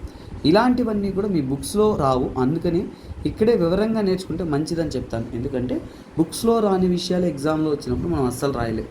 అలాంటప్పుడు ఖచ్చితంగా ఇలాంటి టర్మ్స్ మీరు నోట్ చేసుకున్నా, రాసుకున్నా, డీటెయిల్ స్టడీ చేసినా అవి మీకు ఉపయోగపడుతుందన్నమాట. సో వీటిని ఏంటంటే హెమిప్టెరాన్ ఇన్సెక్ట్స్ అంటారు. ఏమంటాం? హెమిప్టెరాన్ ఇన్సెక్ట్స్ అని అంటాము. సో ఇప్పుడు మళ్ళీ మనకి డౌట్ వస్తుంది, అసలు హెమిప్టెరాన్ ఇన్సెక్ట్స్ అంటే ఏంటంటే ఈ హెమిప్టెరాన్ ఇన్సెక్ట్స్ని అంటే ట్రూ బగ్స్ అంటారు. ఏమంటారు? ట్రూ బగ్స్ అని కూడా అంటారు. ముఖ్యంగా ఎందుకంటే ఇవి ప్లాంట్స్లో సర్వైవ్ అవుతుంది. చూడండి, ప్లాంట్స్లో సర్వైవ్ అవుతుంది. సో అలా హెమిప్టెరా అంటే హాఫ్ వింగ్ అని కూడా అంటారు. ముఖ్యంగా అంటే ఒక బగ్ వెరైటీ పురుగులు ఏవైతే చెట్లలో ఉంటున్న ఆ యొక్క ప్లాంట్ జ్యూస్ ఏదైతే ఉంటుందో వాటిని సక్ చేసి నివసిస్తూ ఉంటాయో వాటిని ఏమంటామంటే మనం హెమిప్టెరాన్ అంటాం. సో సుమారుగా ఏంటి హెమిప్టెరాన్ ఇన్సెక్ట్స్ అంటే 80,000కు పైగా వెరైటీస్ అనేది ఉన్నాయి. సో అందులో ఇండియాలో ఏంటంటే చాలా వెరైటీస్ అనేది ఉన్నాయి. అది కూడా నేను చెప్తానమాట. సో అలాగే ఏంటంటే ఈ హెమిప్టెరాన్ ఇన్సెక్ట్స్ దేనికి ఫేమస్ అంటే సికాడాస్ అనేది చూడండి చాలా లౌడ్ అండి, గట్టిగా రాత్రిపూట అరుస్తుందని చూసారా. అలాగే కాంప్లెక్స్ సౌండ్స్ వస్తాయి. తర్వాత ఒక సిగ్నల్స్ కూడా పంపిస్తుంది. సిగ్నల్స్ అంటే సౌండ్స్ అనేది డిఫరెంట్ సిగ్నల్స్ ద్వారా ఏంటంటే అవి ఇండికేషన్స్ అనేది ఇస్తాయి అన్నమాట. అలాగే ఈ యొక్క సికాడాస్ విషయంలో వచ్చారంటే జెనెటిక్ డైవర్సిటీ, వీటి యొక్క వేరియేషన్, జెనెటిక్ డైవర్సిటీ అనేది ఎక్కువగా ఎక్కడ ఉంటుంది? జెనెటిక్ డైవర్సిటీ విషయంగా తీసుకున్నారు అంటే మోస్ట్లీ ఏంటంటే ఆ జెనెటిక్ డైవర్సిటీ అనేది మీకు ఇండియా అండ్ బంగ్లాదేశ్లో ఎక్కువగా ఉంటుంది. ఇండియా అండ్ బంగ్లాదేశ్ ఏదైతే ఉంటుందో ఇక్కడ ఏంటంటే జెనెటిక్ డైవర్సిటీ అనేది చాలా ఎక్కువగా ఉంటుంది అనేది క్లియర్గానే చెప్పడం అనేది జరిగిందన్నమాట. తర్వాత తీసుకుంటున్నారు అంటే ఇవి ఎక్కువగా అంటే కెనాపీ డ్వెల్లర్స్ అంటారు. కెనాపీ డ్వెల్లర్స్ అంటే చాలా దట్టమైన అడవిలో ఎక్కువగా అంటే ఇవి ఎక్కువగా ఉంటుంది కాబట్టి దీన్ని కెనాపీ డ్వెల్లర్స్ అని అంటాము. సో ముఖ్యంగా ఏంటంటే ఇది ఫారెస్ట్ రీజియన్స్లో అంటే ట్రాపికల్ ఎవర్గ్రీన్ ఫారెస్ట్. సో ఏ ప్రాంతాల్లో ఉంటుంది? ట్రాపికల్ ఎవర్గ్రీన్ ఫారెస్ట్ అంటే దట్టమైన అడవుల్లో ఎక్కువగా అంటే ఇన్సెక్ట్స్ ఎక్కువగా ఉంటాయి. అందులో సికాడాస్ అనేది మీరు గుర్తుపెట్టుకోవాలి. సో మీరు జాగ్రఫీలో చదువుతున్నప్పుడు ఇక్కడ ఏంటంటే మీరు ట్రాపికల్ రెయిన్ ఫారెస్ట్ క్యారెక్టరిస్టిక్ చదువుతారు. అక్కడ చదువుతున్నప్పుడు మీకు అక్కడ వస్తుంది. ముఖ్యంగా ఏంటంటే ఇది ట్రాపికల్ ఎవర్గ్రీన్ ఫారెస్ట్ అంటే ప్రముఖంగా ఏంటంటే గోవా నుంచి కూడా కన్యాకుమారి, సో కన్యాకుమారి వరకు ఉంటున్న వెస్టర్న్ ఘాట్స్ ప్రాంతం ఏదైతే ఉంటుందో ఆ ప్రాంతాలంతా కూడా ఈ సికాడాస్ అనేది చాలా ఎక్కువగా ఉంటుందన్నమాట. సరే, వీటి గురించి ఇప్పుడు టైప్స్ ఆఫ్ సికాడాస్, వీటి యొక్క డీటెయిల్స్ అన్నీ తెలుసుకుందామంటే చాలా వరకు సికాడాస్ గురించి ఇంకా డీటెయిల్స్ అనేది తెలుసుకుందాం అనమాట. సో ఈ సికాడాస్ గురించి డీటెయిల్స్ తెలుసుకుందాము అంటే నేను అదే చెప్తున్నాను కదండి. సో ఇవి ఒక్క రోజులో రావు. సో అందువల్ల కరెంట్ అఫైర్స్ వచ్చినప్పుడే అంటే ఒకసారి మనం నేర్చుకోలేము. బట్ ఎప్పుడైతే వస్తుందో అప్పుడు మనం చాలా జాగ్రత్తగా చదవాలి. సో ఇప్పుడు మనం చూద్దాం, బుక్స్ ఎక్కడ కూడా వీటి ఇన్ఫర్మేషన్ చాలా తక్కువ ఉంటుంది. మన ఇండియాలో వచ్చేసి 3000 స్పీసీస్ ఉన్నాయి. 3000 సికాడా స్పీసీస్ అనేది మన ఇండియాలో మాత్రమే చాలా వరకు ఉంటున్నాయి అనేది క్లియర్గా అనేది అర్థమవుతుంది. సో అలాగే ఏంటి కొన్ని యాన్యువల్, సంవత్సరంలో కొన్నిసార్లు మాత్రమే, సంవత్సరం అంతటా ఉంటాయి, కొన్ని పీరియాడికల్గా కూడా ఉంటాయి. అంటే సంవత్సరం అంతా ఉండే పురుగులు కొన్ని ఉంటాయి, అలాగే ఎండాకాలంలో మాత్రం వచ్చే పురుగులు అనేవి ఉంటుంది. సో ముఖ్యంగా ఏంటంటే చూడండి, మోస్ట్లీ సమ్మర్ టైమ్స్లో ఎక్కువగా వచ్చేలా ఉంటుందన్నమాట. సమ్మర్ కానీ ఇంకా డిఫరెంట్ టైమ్స్లో అనేది వస్తుందన్నమాట. చాలా వరకు ఏంటి ఇది ఏ కలర్లో ఉంటుందంటే డార్క్ అండ్ గ్రీనిష్ మార్కింగ్లో అనేది ఉంటుందన్నమాట ఈ సికాడాస్ అనేవి. అలాగే ఏంటంటే ఇవి చాలా వరకు ఏంటంటే కెమోఫ్లాగింగ్ అంటారు. సో కెమోఫ్లాగింగ్ అంటే ఏంటి? సో కెమోఫ్లాగింగ్ అంటే లేదంటే కెమోఫ్లాగింగ్ అంటారు. సో ఇది ఏంటి సార్ అంటే ఏంటంటే చూడండి, మనకి ఆ చెట్లలో పోయినట్టు కెమోఫ్లాగింగ్ ఇన్ ట్రీస్ అంటే ఆ యొక్క పక్షులు, పురుగులు అంటే పక్షులు కానీ లేదంటే ఇంకా కొన్ని అనిమల్స్ కానీ ఏవైనా కానీ వీటిని తినేస్తుంది కాబట్టి ఇవి చెట్ల మీద అతుక్కుంటూ క్యామోఫ్లాగింగ్ అంటే గుర్తుపట్టలేని చెట్ల రంగులకు అనేది కలిసిపోయింటుంది. అంటే చెట్ల యొక్క రంగు ఇది కూడా ఏంటంటే ఒకేలా ఉండడం వల్ల మనం అక్కడ గుర్తుపెట్టలేము, అక్కడ ఉందనేది గుర్తుపెట్టలేము, అలా మాయమవుతున్నట్టు కనిపిస్తుంది అనమాట. సో అలా ఉంటుందాన్ని మనం ఏంటంటే జనరల్గా సికాడాస్ అంటాం. చాలా చాలా కష్టంగా ఉంటుంది దొరకడం. కాకపోతే కొన్నిసార్లు ఏంటంటే ఇది ఒకేసారి లైఫ్ లాంగ్ ఉండదు కాబట్టి కొన్నిసార్లు డార్మెంట్ స్టేజ్కి వెళ్ళిపోతుంది. డార్మెంట్ పీరియడ్ అంటే కొంతకాలం వరకు ఏంటి ఈ యొక్క సో కాల్డ్ ఇన్సెక్ట్స్ అనేది రావన్నమాట. సో ఈ డార్మెంట్ పీరియడ్స్ అనేది చాలా వరకు ఒక్కొక్కసారి మారుతుంది.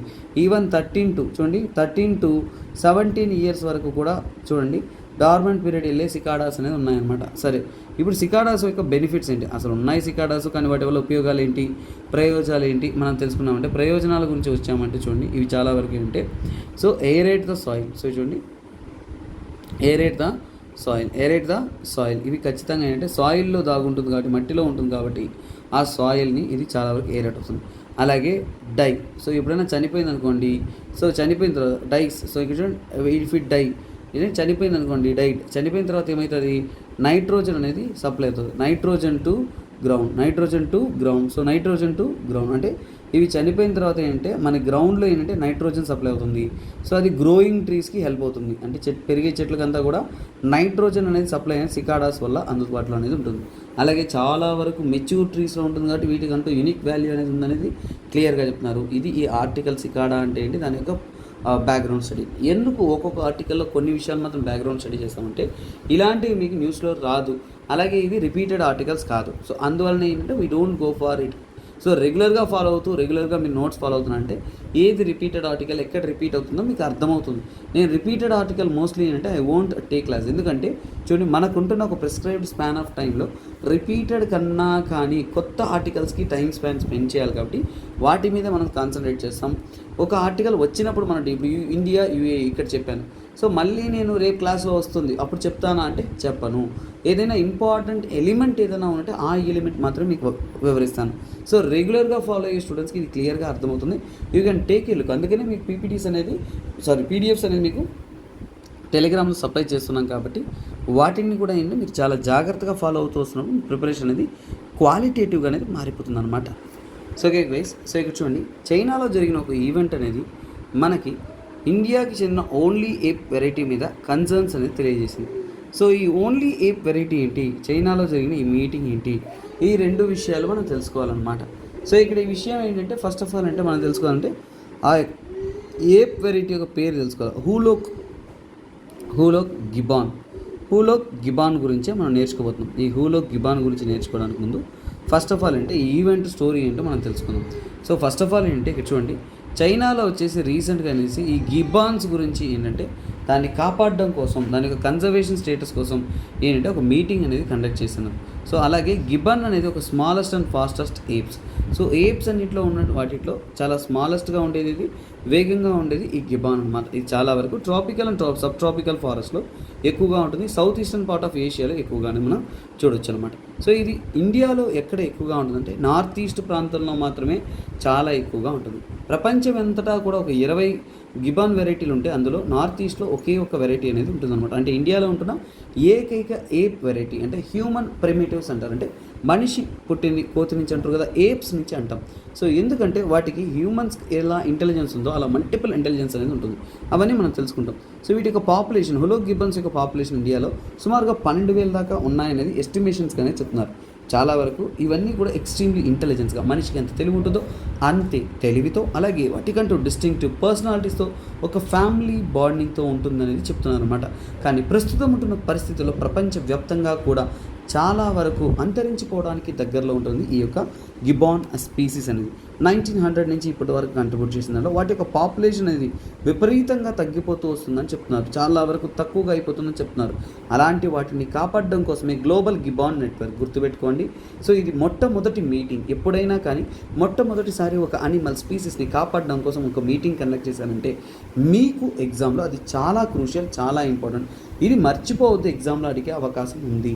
గ్లోబల్ గిబాన్ నెట్వర్క్ అనేది హైఖావ్ అనే ప్రాంతంలో చైనాకి చెందిన హైనాన్ ప్రావిన్స్లో జూలై 7 నుంచి 9 వరకు పోయిన వారంలో జరగడం అనేది జరిగింది. అక్కడ మన ఇండియాకి చెందిన దిలీప్ ఛేత్రి అనేవారు ప్రైమటాలజిస్ట్. సో హూ ఈస్ ప్రైమటాలజిస్ట్ అంటే ప్రైమేట్స్ ఏవైతే ఉంటాయో, సో ఈ ఏప్స్ పైన, చింపాంజీస్ పైన, వాటి మీద, అంటే మనిషి పుట్టడానికి ముందు ఉంటుంది. సో అంటే మనిషి కోతి నుంచి ఎవాల్వ్ అయ్యారని చదువుతాం కదా. సో అంటే మనిషికి ముందున్న పూర్వీకులు అంటే ప్రైమేట్స్ ఏవైతే ఉన్నాయో వాటి మీద స్టడీ చేయడానికి అతను స్టడీ చేస్తున్న వారిని ప్రైమటాలజిస్ట్ అంటారు. సో ఇండియాకి చెందిన సీనియర్ మోస్ట్ ప్రైమటాలజిస్ట్ దిలీప్ ఛేత్రి. వారు మన ఇండియాలో ఉంటున్న ఈ యొక్క హిల్ ఆఫ్ గిబాన్ యొక్క కన్జర్వేషన్ స్టేటస్ గురించి అక్కడ మీటింగ్లో మాట్లాడడం అనేది జరిగింది. సో వారు ఏం చెప్తున్నారంటే ఈ మధ్య కాలంలో ఎక్కువగా చెట్లను నరికివేయడం కానీ, ఇన్ఫ్రాస్ట్రక్చర్ ప్రాజెక్ట్స్ తేవడం కానీ, ఇవన్నీ చేయడం వల్ల మన ఇండియాలో వచ్చేసి నార్త్ ఈస్ట్ ప్రాంతంలో ఈ గిబాన్స్ అంతా కూడా చాలా ఇబ్బందికి లోనవుతున్నాయి. వారి యొక్క హ్యాబిటేట్స్ అనేది చాలా వరకు ఇబ్బందికి లోనవుతున్నాయి. సో అందువల్ల ఏంటంటే మనం వాటిని కాన్సన్ట్రేట్ చేస్తూ కాపాడుకోవాలనేది వాళ్ళు తెలిపారు. సో అలాగే ఇంతకుముందు దీని గురించి కొన్ని అపోహలు ఉండేవండి. ఏంటంటే అమెరికన్ నేచురాలజిస్ట్ అనేవారు అంతకుముందు ఏంటంటే ఇండియాలో 2 రకాల హిల్ ఆఫ్ గిబాన్స్ ఉన్నాయని చెప్పేవాళ్ళు. కానీ ప్రస్తుతానికి ఏంటంటే లేదు అనేది, ఒకే ఒక స్పీసీస్ అనేది కన్ఫర్మ్ చేశారు. సో నో ఇష్యూస్ అనమాట. అలాగే మన హైదరాబాద్కి చెందిన centre for cellular and molecular biology CCMB తరపు నుంచి కూడా ఏంటంటే వాళ్ళు స్టడీ చేసిన దాంట్లో ఏంటంటే సో ఓన్లీ 1 స్పీసీస్, ఇది 2 స్పీసీస్ కాదు, మనం అన్ని అపోహలు పెట్టుకోవాల్సిన అవసరం లేదు అనేది క్లియర్గానే చెప్పాను అనమాట. ఇది హిల్ ఆఫ్ గిబాన్స్ యొక్క ఆర్టికల్. సో ఆర్టికల్ సరిపోదు కదండి. సో మనం మరింత వివరాలు అనేది చదువుతూ ఉన్నాం. సో ఇందులో ఏంటంటే కొన్ని పాయింట్స్ మనం తెలుసుకుంటూ ఉన్నాం. సో మీకు ఏదైనా కానీ డిస్టర్బెన్స్ క్లాస్లో వస్తుందంటే నేనేం చేయలేనంటే మా పాప ఇక్కడ రచ్చ చేస్తాను అర్ధరాత్రి. సో అవన్నీ కూడా మీరు కూడా వినాల్సిందే, ఎందుకంటే నాకు కూడా తప్పదు కాబట్టి. సో ఇక్కడ చూద్దాం. సో ఇక్కడ ఏంటంటే ఓన్లీ ఏప్, చూడండి, ఓన్లీ ఏప్ వెరైటీ. సో నేను క్లాసెస్ డిలే అవ్వడానికి కూడా ఒక మెయిన్ రీజన్ అదేనండి.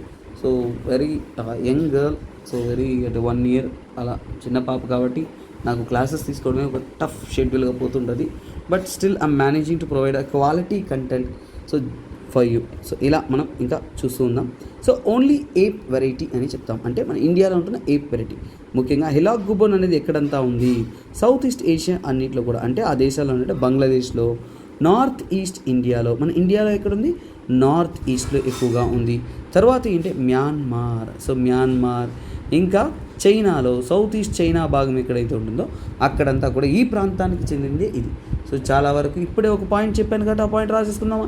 సో ఇదేంటి, చాలా స్మాలెస్ట్ ఏప్ వెరైటీలో స్మాలెస్ట్ అండ్ ఫాస్టెస్ట్ ఏప్స్లో స్మాలెస్ట్ అండ్ ఫాస్టెస్ట్ ఏప్స్ అంటే ఏది, హిల్ ఆఫ్ గిబాన్ అనేది మర్చిపోకూడదు అనమాట. తర్వాత ఇవి ఎక్కడ ఎక్కువగా ఉంటాయి, ట్రాపికల్. సో ఎక్కువగా వచ్చేసి tropical and sub tropical climate ఏదైతే ఉంటుందో ఆ క్లైమేట్ రీజియన్స్లో ఎక్కువగా అనేది ఉంటుంది. సో అలాగే ఏంటంటే ఇవి చాలా వరకు ఏంటంటే మనకి, సో మన టోటల్ వరల్డ్ వెరైటీస్లో ఏంటంటే ఓన్లీ, సో చూడండి, ఓన్లీ 20 ఉంటే సో అందులో 1 మాత్రమే మన ఇండియాలో అనేది ఉంటున్నాయి అన్నారు. సో ఇవి ఎక్స్ట్రీమ్లీ ఇంటెలిజెన్స్, వీటి యొక్క క్యారెక్టరిస్టిక్స్ అన్నీ కూడా చూసాము. సో దిస్ ఇస్ వాట్ అండి important of this so called gibbons అనమాట. సో ఇది మనకు ఒక బేసిక్స్ అనేది మనం స్టడీ చేసాం. చాలా వరకు బ్రహ్మపుత్ర రివర్ కానీ, ఇంకా చైనా ఈ ప్రాంతాల్లో కానీ, అరుణాచల్ ప్రదేశ్ ఈ ప్రాంతాల్లో కానీ అక్కడంతా కూడా ఎక్కువగా అనేది ఈ గిబాన్స్ అనేది మనం ఎక్కువగా చూడొచ్చు అనమాట. ఇవి వీటికి సంబంధితమైన concerns and content. So next current affairs చూడండి. This is about army troops for bilateral exercise in Ulan Bator. So Ulan బతార్లో జరుగుతున్న ఒక ఎక్సర్సైజ్ కోసం మన ఆర్మీ ట్రూప్స్ రెడీ అయిపోయారు అనేది ఇక్కడ తెలుస్తాం. సో ఇక్కడ ఏంటంటే, సో ఈ యొక్క ఆర్టికల్ అనేది దేని గురించి మాట్లాడుతుందంటే ఆపరేషన్. సో చూడండి, ఆపరేషన్ అంటే ఆపరేషన్ కాదు అండి, ఎక్సర్సైజ్ అంటాం. Yeah, that's it, exercise. So మనం దేని గురించి మాట్లాడుతున్నాం, exercise nomadic elephant. So exercise nomadic elephant అంటే ఏంటి, ఆ ఎక్సర్సైజ్ పేరు ఏంటి అనేది మనం తెలుసుకుందాం అనమాట. ఎక్సర్సైజ్ నొమాడిక్ ఎలిఫెంట్ అనేది చాలా చాలా క్రూషియల్. ఎందుకంటే సో ఇది ఎప్పుడు లాంచ్ అంటే సో ఎప్పుడు జరగనుంటే జూలై మన గవర్నమెంట్ అలాగే మంగోలియా గవర్నమెంట్ జూలై 17 నుంచి 31 వరకు ప్లాన్ చేస్తున్నారు. సో ఈ 2023 సంవత్సరంలో. సో ఇప్పుడు ఏంటంటే ఇది ఏ దేశాల మధ్య జరుగుతుందో మనకి క్రూషియల్. ఒకవైపు ఇండియా, మనందరికీ తెలిసిందే, ఇండియా ప్లస్ మంగోలియా. సో గుర్తుపెట్టుకోండి, ఇండియా అండ్ మంగోలియా మధ్యలో. సో ఇప్పుడు ఏంటంటే స్టూడెంట్స్ అంతా కూడా ఏం చేయాలంటే వెంటనే మంగోలియా మ్యాప్ తీసుకొని, మంగోలియా మ్యాప్ తీసుకున్న తర్వాత ఏంటంటే అక్కడ ఉంటున్న ప్రాంతాలు ఫిజికల్ మ్యాప్స్ ఇవి గుర్తుపెట్టుకోవాలి. This is how you read the map for your UPSC. వీలైతే నేను చూపిస్తాను, లేదంటే మీరు ఇలా చేయండి. సో ఇప్పుడు ఉలన్ బతార్. సో ఏంటి ఉలన్ బతార్ అనేది ఈ యొక్క మంగోలియా యొక్క క్యాపిటల్ అన్నమాట, ఉలన్ బతార్. సో ఇక్కడ ఉలన్ బతార్లో జరగనున్న సో ఈ యొక్క ఎక్సర్సైజ్ ఏంటి, ఇది మిలిటరీ ఎక్సర్సైజ్ అనమాట. మనకి ఎయిర్ ఎక్సర్సైజ్ ఉంటుంది, నావీ ఎక్సర్సైజ్ ఉంటుంది. సో ఆ విధంగా ఇది మిలిటరీ ఎక్సర్సైజ్ అని చెప్తున్నాం. సో మిలిటరీ ఎక్సర్సైజ్ అనేది కండక్ట్ చేస్తూ ఉన్నారు. సో ఇది 15వ ఎడిషన్, 15th ఎడిషన్గా అనేది జరుగుతుంది. 15th ఎడిషన్గా అనేది ఈ యొక్క ఎక్సర్సైజ్ అనేది జరగనుంది. సో ఇది ఆల్టర్నేటివ్గా ఏంటంటే ఒక యాన్యువల్ ట్రైనింగ్ ఈవెంట్ సంవత్సరం జరుగుతూ ఉంటుంది. ఈ విధంగా ఏంటంటే ఇది కొన్ని రోజులు ఇండియాలోను, కొన్ని అంటే ఆల్టర్నేటివ్ అంటే ఈ ఇయర్ మంగోలియాలో జరుగుతుంది, నెక్స్ట్ ఇయర్ ఎక్కడ జరుగుతుంది, మన ఇండియాలో జరుగుతుంది అన్నమాట. సో ఇదేంటే ఆల్టర్నేటివ్ ఇయర్స్లో ఒక సంవత్సరం అక్కడ, ఒక సంవత్సరం ఇక్కడ రెండు దేశాల యొక్క ఆర్మీ మిలిటరీ ఫోర్సెస్ అనేది పార్టిసిపేట్ అనేది చేస్తూ ఉంటారనమాట. సో ఆ విధంగా ఏంటంటే మన ఇండియా తరపు నుంచి కూడా ఏంటంటే జమ్మూ అండ్ కాశ్మీర్ చెందిన మిలిటరీ అనేది పార్టిసిపేట్ చేసింది, రెజిమెంట్ అనేది అక్కడ పార్టిసిపేట్ చేస్తున్నాను అనమాట. సో ముఖ్యంగా అంటే ఇది మిలిటరీ రిలేషన్షిప్ సంబంధమైన అంటే మిలిటరీ రిలేషన్షిప్ అంటే రెండు దేశాల మధ్య మిలిటరీ రిలేషన్స్ అనేది మనకి చాలా స్ట్రాంగ్ అవ్వడానికి మల్టిపుల్ థింగ్స్ మీద ఇంటర్ఆపరబిలిటీ అంటే ఏంటి, రెండు దేశాలు కలిసి ఆపరేట్ చేయగలిగిన పొటెన్షియాలిటీని పెంపొందించే విధంగా ఇంటర్ఆపరబిలిటీ మీద ఈ టెస్టింగ్ అనేది ఎఫిషియెంట్గా అనేది ఉంటుంది. అలాగే కౌంటర్ టెర్రరిజం లాంటి వాటిని అడ్డుకోవడం కోసం కౌంటర్ టెర్రరిజం ఆపరేషన్స్లో కూడా ఏంటంటే ఇది ఎఫిషియన్స్గా అనేది వర్క్ చేస్తూ ఉంటుంది. యునైటెడ్ నేషన్స్ ఏంటంటే ఇలా మల్టిపుల్ దేశాలన్నీ కూడా కంప్లీట్గా పార్టిసిపేట్ చేస్తూ కౌంటర్ టెర్రరిజం వాటిని మనము ఫైట్ చేయాలనేది చెప్తున్నారు. సో అలాగే దానికి సంబంధితమైన ఫీల్డ్ ట్రైనింగ్ ఎక్సర్సైజ్ అంటే అక్కడ ఆర్మీ అంతా కూడా ఏంటంటే ఫీల్డ్ ట్రైనింగ్ అనేది రెండు దేశాల వారు కూడా కలిసి అనేది ఫీల్డ్ ట్రైనింగ్ ఎక్సర్సైజ్ అనేది పార్టిసిపేట్ చేస్తూ ఉంటారనమాట. సో అందుకే ఇది చాలా ఇంపార్టెంట్. దీని ద్వారా ఏంటంటే మన దేశంలో ఉంటున్న సోల్జర్స్ యొక్క ట్రైనింగ్ అని, వాళ్ళ దేశంలో ఉంటున్న సోల్జర్స్ యొక్క ట్రైనింగ్ అని, ఇలా మల్టీ ఎండెడ్లో డబల్ ఎండెడ్ అప్రోచ్ లాగా ఇద్దరు కూడా తెలుసుకునే విధంగా అనేది పోతూ ఉంటుందన్నమాట. కాకపోతే మీకు చెప్తున్న విషయం నేనేం చెప్తున్నా అంటే I will also teach you in a map format అని చెప్పాను. I will show you what is it. So నేను చెప్పాను కదండి, ఏ టాపిక్ న్యూస్లో వస్తే ఆ టాపిక్ సంబంధించిన మ్యాప్ చదివితే మీకు చాలా ఈజీగా అనేది గుర్తుంటుంది. సో ఇక్కడ చూడండి, మంగోలియా సౌత్లో ఏంటంటే మీకు చైనా అనేది బార్డర్ ఉంటుంది, నార్త్లో రష్యా బార్డర్ ఉంటుంది. ఈ విషయం మనకు క్లియర్గా అర్థమైపోతుంది. తర్వాత ఏంటి ఇక్కడ ఉంటుంది, దాంట్లో మీకు ఎగ్జామ్ పాయింట్ ఆఫ్ చాలా ఇంపార్టెంట్ గుర్తుపెట్టుకుంటే అల్తాయ్ మౌంటైన్స్ గుర్తుపెట్టుకోండి. ఎందుకంటే వన్ ఆఫ్ ద వరల్డ్లో ఓల్డెస్ట్ మౌంటైన్స్లో ఈ అల్తాయ్ మౌంటైన్స్ కూడా one of the oldest mountains అనేది అవుతుంది. తర్వాత సౌత్ ఆఫ్ మంగోలియా అనేది మీకు గోబీ డెజర్ట్ అనేది ఉంటుంది.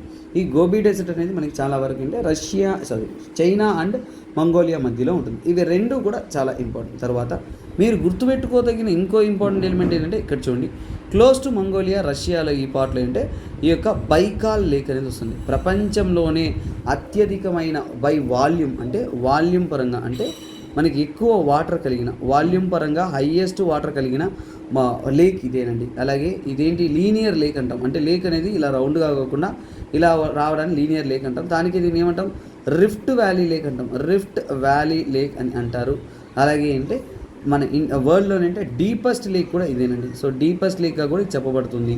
చాలా వరకు ఏంటంటే వన్ ఆఫ్ ద ఇంపార్టెంట్ లేక్గా కూడా కన్సిడర్ చేయబడుతుంది. సో ఇది ఏంటంటే రష్యాలో ఉంది, but close to the so called మన యొక్క మంగోలియా అనేది క్లియర్గా అర్థమవుతుంది. సో అలాగే మంగోలియా మధ్య భాగంలో మిడిల్లో ఏముంది, సో ఇక్కడ కంగాయ్ మౌంటైన్స్ అనేది ఉన్నాయన్నమాట. సో ఇవి కాకుండా ఏంటంటే ఇంకా కొన్ని మనం గుర్తుపెట్టుకోవాల్సి అంటే చూడండి, సో ఇక్కడ ఎన్సీ రివర్, తర్వాత ఏంటంటే సెలెంగే రివర్, ఇవి మనం గుర్తుపెట్టుకోవచ్చు.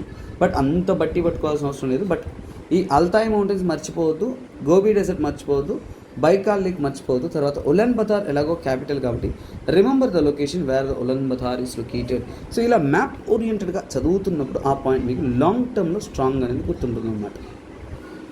ఓకే స్టూడెంట్స్, సో ఈ ఆర్టికల్ ఏంటంటే చూడండి, government setup a new panel to review the NSSO. So ఇక్కడ మీరు ఏంటంటే ఒక ఓవర్ వ్యూ తెలుసుకోవాలి. ఏంటంటే ఈ ఆర్టికల్ యొక్క ఓవర్ వ్యూలో మీకు చిన్న విషయం అర్థమైందంటే కాన్సెప్ట్ అనేది అర్థమైపోతుంది. సో ఇక్కడ ఏంటంటే ఫస్ట్ ఆఫ్ ఆల్ అంటే చూడండి, మనకి నేషనల్ లెవెల్లో కూడా మనకి మినిస్ట్రీ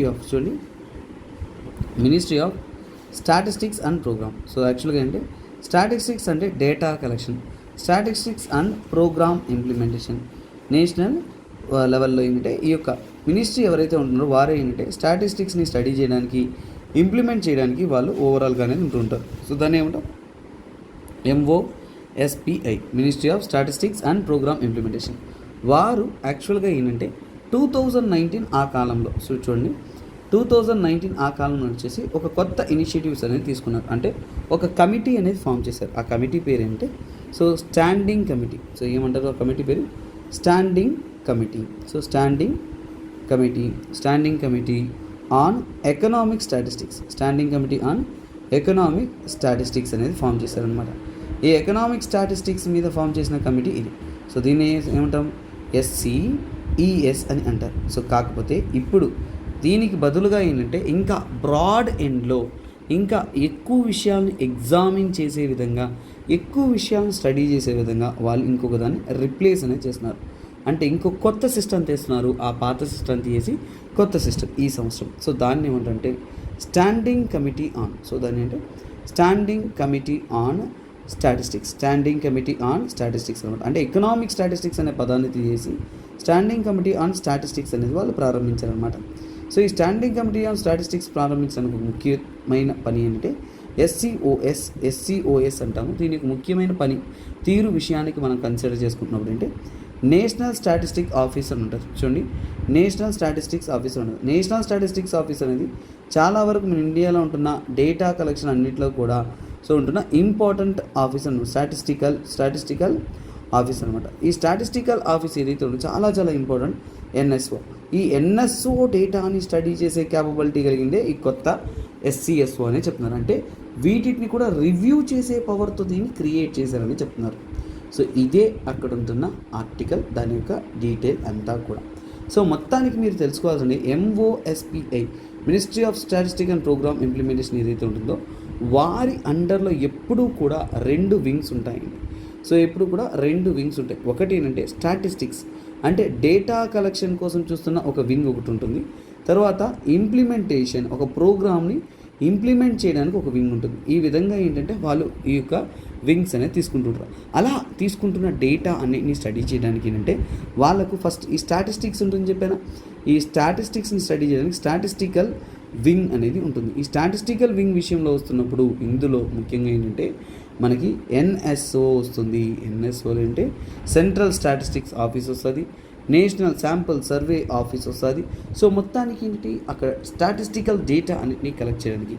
అలాగే ఈ స్టాటిస్టికల్ వింగ్ని ఇంప్లిమెంట్ చేయడానికి కోసం నేషనల్ స్టాటిస్టిక్ కమిషన్ ఒకటి ఉందండి.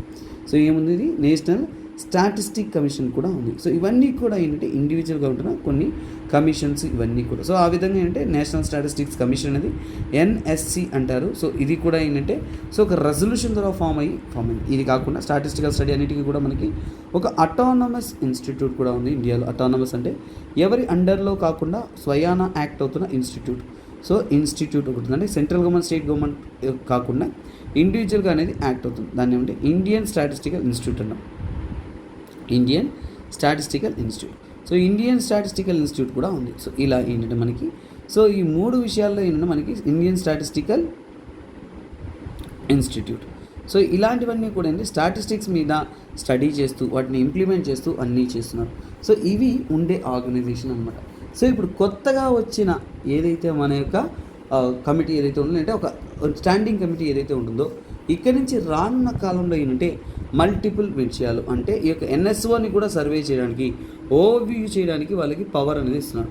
సో అందులో ఇంకో ఇంపార్టెంట్ ఏంటంటే ప్రణబ్ సేన్. ఎవరది? ప్రణబ్ సేన్ అనే అతన్ని అంటే ఫస్ట్ చైర్మన్గా అపాయింట్ చేశారు. So he is a former chairman of national statistics commission అనమాట. అతన్ని ఏంటి కొత్త ప్యానల్కి హెడ్గా అనేది అపాయింట్ చేసినారు. సో అతను నేషనల్ స్టాటిస్టికల్ కమిషన్ ఏదైతే ఉంటుందో దాని యొక్క ఫార్మర్ హెడ్గా ఉన్న అతన్ని కొత్త ప్యానల్కి హెడ్గా అనేది అపాయింట్ చేసినారు. సో దీని ద్వారా ఏంటంటే డేటా గ్యాప్స్ ఏమున్నా, అడ్మినిస్ట్రేటివ్ స్టాటిస్టిక్స్ ఉన్నా, ఇంకా ఫర్దర్గా ఉంటున్న ప్రతి విషయాన్ని కూడా ఏంటంటే వారు మరింత డీటెయిల్గానే స్టడీ చేయడానికి అనేది నిర్ణయించుకున్నారు. సో ఇక్కడ నుంచి డేటా స్టడీ వీటిలో ఏంటంటే ఒక పెను మార్పు చెందొచ్చు అనేది వీళ్ళ ద్వారా ఏంటంటే చెప్పడం అనేది జరుగుతుంది. ఇదే అండి ఈ ఆర్టికల్ యొక్క అవుట్కమ్. సో నెక్స్ట్ ఆర్టికల్ చూడండి, ఇది ఎడిటోరియల్ ఇచ్చిన article. One of the beautiful article అండి. ఇది కంప్లీట్గా మెయిన్స్ ఓరియంటెడ్ ఆర్టికల్. సో ఇక్కడ ఏంటి India's conglomerates are getting too big for comfort అంటే ఏంటి? సో కాంగ్లోమరేట్స్ అంటే దేని గురించి చెప్తున్నా అంటే పెద్ద పెద్ద పెద్ద పెద్ద కంపెనీస్. కాంగ్లోమరేట్స్ అంటే ఏంటి? చాలా వరకు ముఖ్యంగా ఏంటంటే ఒక గ్రూప్ టుగెదర్ అవ్వడాన్ని మనకి కాంగ్లోమరేట్ అంటాం. అంటే ఏంటి? ఒక పెద్ద కంపెనీ, ఒక చూడండి చిన్న చిన్న కంపెనీ కాకుండా ఒక పెద్ద పెద్ద కంపెనీస్, సో వాటిని ఏమంటే కాంగ్లోమరేట్స్ అంటారు. సో ఇక్కడ ఏం చెప్తున్నారు అంటే ఇవి దేనికి సంబంధించి అంటే మన ఇండియన్ కార్పొరేట్ సెక్టర్ ప్రైవేట్ అనేది ఎంత అద్భుతంగా అనేది డెవలప్ అవుతుంది. సో అది ప్రైవేటైజేషన్ అనేది మన ప్రజల మీద ఎలాంటి ప్రభావం చూపుతుంది, అలాగే మన గవర్నమెంట్ కూడా మెల్లమెల్లగా అంటే ప్రైవేట్ వైపే మొగ్గు చూపిస్తుందని మనకు తెలుసు. అంటే వాళ్ళ యొక్క సపోర్ట్ కూడా అంటే ప్రైవేట్కి ఎక్కువగా ఉంది. ఫర్ ఎగ్జాంపుల్ అంటే రీసెంట్గా అదానీ గ్రూపు కష్టాల్లోకి వెళ్ళింది అందరికీ తెలుసు.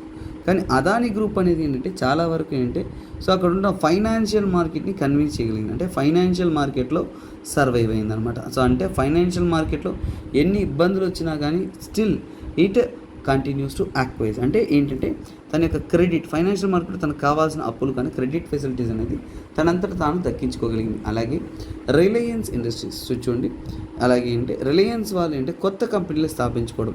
సో అంటే వాళ్ళ కంపెనీని ఇంకా జియో కానీ జియో మార్ట్ కానీ ఇలా ఏంటంటే రిలయన్స్ ఇండస్ట్రీస్ అనేది ఏంటంటే రిలయన్స్ ఇండస్ట్రీస్ లిమిటెడ్స్ అంటే మల్టిపుల్ లిమిటెడ్ కంపెనీస్ అనేది వాళ్ళ తరపు నుంచే ప్రారంభించి ఇక్కడ ఏంటంటే ఫైనాన్షియల్ సర్వీసెస్ ఫైనాన్షియల్ డివిజన్ ద్వారా దాన్ని ఏమంటే డీమెర్జర్ అంటారు. సో మెర్జర్ అంటే రెండు కంపెనీని కలుపుకోవడం, డీమెర్జర్ అంటే అదే కంపెనీ ఇంకో పేర్లతో మల్టిపుల్ కంపెనీని పెట్టడం. అలాగే ఏంటంటే మనందరికీ తెలిసిన టాటా కంపెనీ అయినా సరే, అలాగే ఆదిత్య బిర్లా అయినా సరే అది ఎప్పటి నుంచో కూడా ఈ రెండు కంపెనీలు కూడా చాలా సుమూహంగా నడుస్తుంది. వెల్ పర్ఫార్మెన్స్, చాలా వరకు గుడ్ పర్ఫార్మెన్స్ అనేది ఇస్తుంది. సో అంటే వెల్ పర్ఫార్మింగ్ అనేది చేస్తూ ఉన్నాయి. అంటే ఏంటి? గుడ్ పర్ఫార్మెన్స్ అనేది ఇస్తూ ఉన్నాయి, ఎటువంటి ఇబ్బంది లేకుండా కూడా కొనసాగుతూ ఉన్నాయి. సో మొత్తానికి ఏంటి పెద్ద పెద్ద కంపెనీలు చాలా చక్కగా సాగిపోతూ ఉన్నప్పుడు మనకి ఏమొచ్చింది సార్ సమస్య అనేది మనం అర్థం చేసుకోవాలి. ముందంతా కూడా గవర్నమెంట్ చేతిలో ఉంటున్న ఒక అడ్మినిస్ట్రేషన్ కానీ లేదంటే ఒక వెల్ఫేర్ అనేది కూడా ఏంటి ఇప్పుడు ఎప్పుడైతే లాభం వైపు పరుగులు తీస్తుందో సో ఇప్పుడు మనకు వస్తున్న ఇష్యూస్ ఏంటి? సో ఇప్పుడు ఇలాంటి ఒక విషయాలు జరగడం వల్ల ఇష్యూస్ ఏంటి? సో ఇక్కడ మెల్లమెల్లగా ఏంటి కార్పొరేట్ అనేది పెరిగిపోతుంది. అంటే మనకి హై ఇండస్ట్రీస్ కానీ హై ఇండస్ట్రియల్ గ్రోత్ అంటే ఎక్కువగా ఇండస్ట్రియల్ గ్రోత్ అనేది మనము చూస్తున్నాం. ఇండస్ట్రియల్ గ్రోత్ ఎక్కువగా ఉంటున్నాం అంటే ప్రాఫిటీరింగ్ ఎక్కువైపోతుంది. ప్రాఫిటీరింగ్ అంటే లాభం కోసం పరుగులు తీయడం ఎక్కువైపోయింది. మనకి డెవలప్మెంట్ అనేది ఎక్కువగా ఇది అవుతూ ఉన్నప్పుడు ఏంటంటే సో ఇప్పుడు ఏమైపోతుంది? మెల్లమెల్లగా లాభం కోసం పరుగులు తీయడం అయిపోతుంది. ఎప్పుడైతే లాభం కోసం పరుగులు తీస్తూ ఉంటారో అప్పుడు డెమోక్రటిక్ ఇన్స్టిట్యూషన్స్ ఏవైతే ఉన్నాయో డెమోక్రటిక్ ఇన్స్టిట్యూషన్ అనేది వారి యొక్క పని అనేది సక్రమంగా చేయలేని పరిస్థితులు కూడా ఉన్నాయి. అంటే ఏంటంటే డెమోక్రటిక్ ఇన్స్టిట్యూషన్స్ కూడా ఏంటంటే సో వారు సోషల్ వెల్ఫేర్ని క్రియేట్ చేయకుండా చాలా వరకు ఏంటంటే సో మనకి సివిల్ సొసైటీ యొక్క రోల్ కానీ డెమోక్రటిక్ ఇన్స్టిట్యూషన్ యొక్క రోల్ కానీ చాలా వరకు ఏంటంటే దే ఆర్ వీకనింగ్ అని చెప్తున్నారు. వీకనింగ్ అంటే ఏంటి? ముందున్నటువంటి విధంగా అంత ఊపుతో ఎఫెక్టివ్గా అనేది లేదు. కార్పొరేట్ చేతిలో అన్నీ వెళ్ళిపోతున్నాయి. అంటే ఏంటి? పొలిటికల్ డెసిషన్ తీసుకోండి. సో పొలిటికల్ డెసిషన్స్లో అయినా సరే సో తర్వాత ఏంటంటే మనం తీసుకున్న పాలసీ మేకింగ్లో అయినా సరే సో ఇవన్నీ తీసుకుంటున్నారు. అంటే పాలసీ మేకింగ్ ఏవైనా సరే వాటన్నిటిలో కూడా ఏంటి ఎక్కువగా ఏంటంటే మనకి కార్పొరేట్ ఇన్ఫ్లుయెన్స్ చూడడానికి చోటు చేసుకుంది. అంటే ఈ కార్పొరేట్ అంటే ఏంటి? ప్రైవేట్ సెక్టార్ ఏదైతే ఉంటుందో వారి యొక్క ప్రభావం. సో ఇన్ఫ్లుయెన్స్ అనేది మెల్లమెల్లగా పాలసీ మేకింగ్లో పాలసీలో అనేది పెరిగిపోతూ వస్తుంది. అలాగే ఇంకా తీసుకుంటున్నారు అంటే చాలా వరకు ఏంటంటే మనకి ప్రైవేట్ క్యాపిటల్. సో చూడండి ప్రైవేట్ క్యాపిటల్ అనేది ఇంక్రీజ్ అవుతుంది. అంటే ఆదాయం అనేది తనంతట తాను అంటే ప్రజల కోసం కాకుండా గవర్నమెంట్ అనేది డెమోక్రసీస్ అనేది చాలా వరకు అంటే ఒరిజినల్గా ఏంటి సోషలిస్టిక్ ఐడియాలజీతో డెవలప్ అవ్వాలి. కానీ ప్రైవేట్ క్యాపిటల్ ఇంక్రీజ్ అవ్వడం వల్ల ఏంటి ఇది చాలా వరకు ఏంటంటే క్యాపిటలిస్టిక్గా అయిపోతూ సమాజం వెల్ఫేర్ కంటే కూడా లాభం అనేది ఒక మెయిన్ సోర్స్గా అనేది ఉంటుంది. అలాగే తీసుకున్నారు అంటే చాలా వరకు వీటిని ఓవర్కమ్ చేయడానికి మోనోపొలి తీయడానికి ఎన్నో పోరాటాలు ఫైట్స్ ఇవన్నీ జరిగినా కానీ ఇప్పుడుంటున్న ప్రస్తుత పరిస్థితుల్లో ఏంటంటే మెల్లమెల్లగా ఈవెన్ పొలిటికల్ పార్టీస్ కూడా ఏంటంటే చాలా వరకు వీటి నుంచి కూడా ఇన్ఫ్లుయెన్స్ అవ్వడం అనేది జరుగుతుంది. సో అంటే మనీ ఇన్ ద పాలిటిక్స్ కూడా జరుగుతుంది. సో అలాగే ఏంటంటే ఇక్కడ పాలిటిక్స్కి దీనికి వస్తున్న ప్రాబ్లమ్స్ ఏంటి? ఫర్ ఎగ్జాంపుల్ అంటే ప్రెసెంట్ ట్రెండ్ ఎలా మారుతుందని మనం తెలుసుకుందాం. ట్రెండ్ అంటే సమాజంలో ఉంటున్న ట్రెండ్ దేని పరంగా మనం చూస్తున్నా ఈ యొక్క కార్పొరేట్ పరంగా జరుగుతున్న ట్రెండ్ ఎలా జరుగుతుంది? కార్పొరేట్ అండ్ పాలిటిక్స్ అనేది రెండు కూడా హ్యాండ్ ఇన్ హ్యాండ్ ఎలా పోతుంది అనేది మనం అడుగుతున్నాం అనమాట. సో ఇక్కడ ఏంటంటే ఈ మధ్యకాలం అంటే నియో లిబరలిజం అనేది ఆన్ ద రైజ్ అనేది చూస్తున్నాం. సో అంటే ముఖ్యంగా ఏంటంటే స్టేట్ అనేది ఏంటి చాలా వరకు ఫ్రీగా అనేది ఎవరైనా కానీ ఏదైనా చేయొచ్చు, లిబరలైజేషన్ ఇస్తుంది. సో అలాగే ఆ లిబరలైజేషన్ దేనికి హెల్ప్ అవుతుంది అంటే నియో లిబరలిజం అనేది ప్రైవేట్ గ్రోత్కి హెల్ప్ అవుతుంది. ఏంటది ప్రైవేట్ గ్రోత్ ఏదైతే ఉంటుందో ఆ ప్రైవేట్ గ్రోత్ అనేది నియో లిబరలైజేషన్ అనేది చాలా ఎక్కువగా అనేది హెల్ప్ అవుతుందని మనకు అర్థమవుతుంది అనమాట. సో దీనివల్ల ఏంటంటే ప్రైవేట్ని ఏదో ప్రమోట్ అవుతుంటూ కాంపిటీషన్ పెరిగిపోతుంది. ఇది కాంపిటీషన్ పెరుగుతున్నప్పుడు అంటే చాలా వరకు ఇండస్ట్రియల్ యాటిట్యూడ్ అనేది వాళ్ళకి ఇంప్రూవ్డ్గానే చూడొచ్చు. తర్వాత ఏంటంటే స్టేట్ పాలసీస్ అంటే గవర్నమెంట్ ఏదైనా కానీ పాలసీస్ తెస్తున్నాయి అంటే ఆ పాలసీస్ అంతా కూడా ఫర్ ఎగ్జాంపుల్ అంటే డిప్లొమసీ విషయంగా కానీ తర్వాత పబ్లిక్ రిసోర్సెస్ పరంగా కానీ ఏదైనా కానీ తీసుకోండి, కార్పొరేట్ లేనిదే ఏది ఉండదు కదండి. సో ముఖ్యంగా ఏంటంటే అన్నీ కూడా దేనికి కనెక్టెడ్ పబ్లిక్ బ్యాంక్స్. సో ఏంటి పబ్లిక్ బ్యాంక్స్, ఈ పబ్లిక్ బ్యాంక్స్ కూడా ఏంటి మెల్లమెల్లగా ఏంటి ప్రైవేటైజ్ అయిపోతూ ఉన్నాయి. వాటి యొక్క టూల్స్ అంతా కూడా ఎక్కువగా ఏంటి కంపెనీలను అంటే మార్కెట్ లిబరలైజేషన్ మీద, సో దేని మీద మార్కెట్ లిబరలైజేషన్ మీద, మార్కెట్ని ఏంటంటే అందరికీ యాక్సెస్ చేసే విధంగా ఈజీగా లిబరలైజ్గా మారే విధంగా లిబరలైజేషన్ మీద ఏంటంటే వాళ్ళు కాన్సన్ట్రేషన్ అనేది చేస్తున్నారు అనేది మనకి క్లియర్గా అనేది కనిపిస్తుంది అనమాట. ఈ మార్కెట్ లిబరలైజేషన్ ఏదైతే ఉంటుందో సో ఇది కాలంతో పాటు మెల్లమెల్లగా ఏంటంటే కార్పొరేట్ యొక్క స్థాయిని పెంచుతూ అలాగే ఏంటంటే ఈ మార్కెట్ లిబరలైజేషన్ అనేది ఇండియన్ కంపెనీలు మాత్రమే కాదు, ఇంటర్నేషనల్ కంపెనీస్, ఇంటర్నేషనల్ ఆర్గనైజేషన్స్ వేరు కానీ కంపెనీస్, ఇంటర్నేషనల్ కంపెనీస్ కూడా ఏంటంటే ఒక దారి తీస్తుంటుంది. వాళ్ళు కూడా ఇక్కడ ఉన్న పొటెన్షియల్ని ఉపయోగించుకునేలా మారుతుంది. తర్వాత ఏంటంటే చూడండి, మనం ఎంత కాదన్నా కానీ మనీ అండ్ పాలిటిక్స్ ఒకటైపోయింది. మనీ ఇన్ పాలిటిక్స్ ఎలా పెరుగుతుందంటే చూడండి, ఇప్పుడు మెల్లమెల్లగా ఏంటంటే పొలిటికల్ పార్టీస్ కూడా చూడండి చాలా వరకు మనం చూస్తున్న పొలిటికల్ పార్టీస్. సో చూడండి పొలిటికల్ పార్టీస్ అనేది అంటే ఖచ్చితంగా ఈ పొలిటికల్ పార్టీస్ అనేది ఏదో ఒక కంపెనీస్కి ఫేవరెటిజం అంటే ఇండస్ట్రీస్, సో బిగ్ ఇండస్ట్రీస్కి అనేది ఫేవరెటిజం అనేది చూపిస్తున్నారు. బిగ్ ఇండస్ట్రీకి అనేది వాళ్ళు అవకాశాలు అనేది అంటే వాళ్ళతో కలిసిపోవడం కానీ ఎందుకని సో ఇలా చేస్తేనే పొలిటికల్ పార్టీస్కి ఏంటి ఫండింగ్ అనేది వస్తుంది. సో ఇలాంటి స్కామ్స్ ఇవన్నీ జరుగుతున్నప్పుడు ఏంటంటే అక్కడ మనం అనుకుంటున్న డెమోక్రసీ రియాలిటీ అనేది మిస్ అవుతూ ఉంది అనేది ఈ ఆర్టికల్లో చెప్తున్నారు. సో మొత్తానికి ఏంటి ఈ యొక్క ఇండియాకి చెందిన బిగ్ కాంగ్లోమరేట్స్ అంటే పెద్ద కంపెనీస్ ఏవైతే ఉన్నాయో వాటికినే పెద్ద కంఫర్ట్ అందిస్తున్నారే కానీ చిన్న తరహాలో వ్యాపారం కానీ బిల్డ్ చేయడం కానీ అవి జరగట్లేదు అనేది వివరంగా అనేది ఈ ఆర్టికల్ ద్వారా చెప్పడం అనేది జరిగిందనమాట. సో స్టూడెంట్స్ నెక్స్ట్ ఆర్టికల్ చూడండి, కోరల్ బ్లీచింగ్ గురించి ఉన్న ఆర్టికల్. సో ఇక్కడ కోరల్ బ్లీచింగ్ అంటే ఏంటి వాటి వివరాలను మనం తెలుసుకున్నాం. సో అది ఈ ఇమేజ్ ద్వారా నేర్చుకున్నా మీకు ఈజీగా అనేది అర్థమవుతుంది. సో కోరల్ బ్లీచింగ్ అనేది ఏంటి ముఖ్యంగా ఏంటంటే సో టెంపరేచర్ కానీ లైట్ కానీ న్యూట్రిషన్స్ కానీ ఓషన్స్లో మారింది అంటే అప్పుడు కోరల్స్ ఏవైతే ఉన్నాయో అవి చాలా వరకు స్ట్రెస్డ్ అంటే ఏంటి వాటి యొక్క క్వాలిటీ అనేది మారిపోతుంది, వాటి యొక్క జీవితం అనేది కష్టమైంది. అలాగే ఏంటి వైట్ కలర్గా మారిపోతుంది అంటే రంగులుగా ఉంటున్నాయి. కోరల్ అనేది ఏంటంటే బ్లీచింగ్ అంటే ఏంటి తెల్లగా అనేది మీ షర్ట్ బ్లీచ్ అయిపోయింది అంటారు అంటే ఏంటి తెల్లగా అయిపోతుంది, ఒక రంగు షర్ట్ అనేది వైట్గా బ్లీచ్ అయిపోతుంది. సో అంటే ఇక్కడ టెంపరేచర్ లైట్ న్యూట్రిషన్స్ వీటి యొక్క మార్పు వల్ల ఓషన్లో ఉంటున్న కోరల్స్ అనేది ఇబ్బందికి లోనై తెల్లగా మారిపోవడాన్ని మనం ఏంటంటే కోరల్ బ్లీచింగ్ అని అంటాము. సో అలాగే ఇది ముఖ్యంగా ఏంటంటే క్లైమేట్ చేంజ్ అనే ఒక ఫెనామినా వల్ల జరుగుతుందన్నమాట. ఇది ఎలా జరుగుతుందంటే ఫర్ ఎగ్జాంపుల్ చూడండి, జూజాంథలే అనేది ఒక ఆల్గే అనమాట. ఇది కోరల్స్ మీద బతుకుతూ ఉంటాయి. సో కోరల్స్ అనేది ఏంటంటే చాలా వరకు ఏంటంటే చూడండి where they photosynthesis food for corals. So ఇక్కడ ఉన్నాయి చూసారా ఏంటి రెడ్ కలర్లో మీరు చూస్తున్నారు. ఈ రెడ్ కలర్ అనేది ఈ యొక్క జూజాంథలే వల్ల రెడ్ కలర్ అనమాట.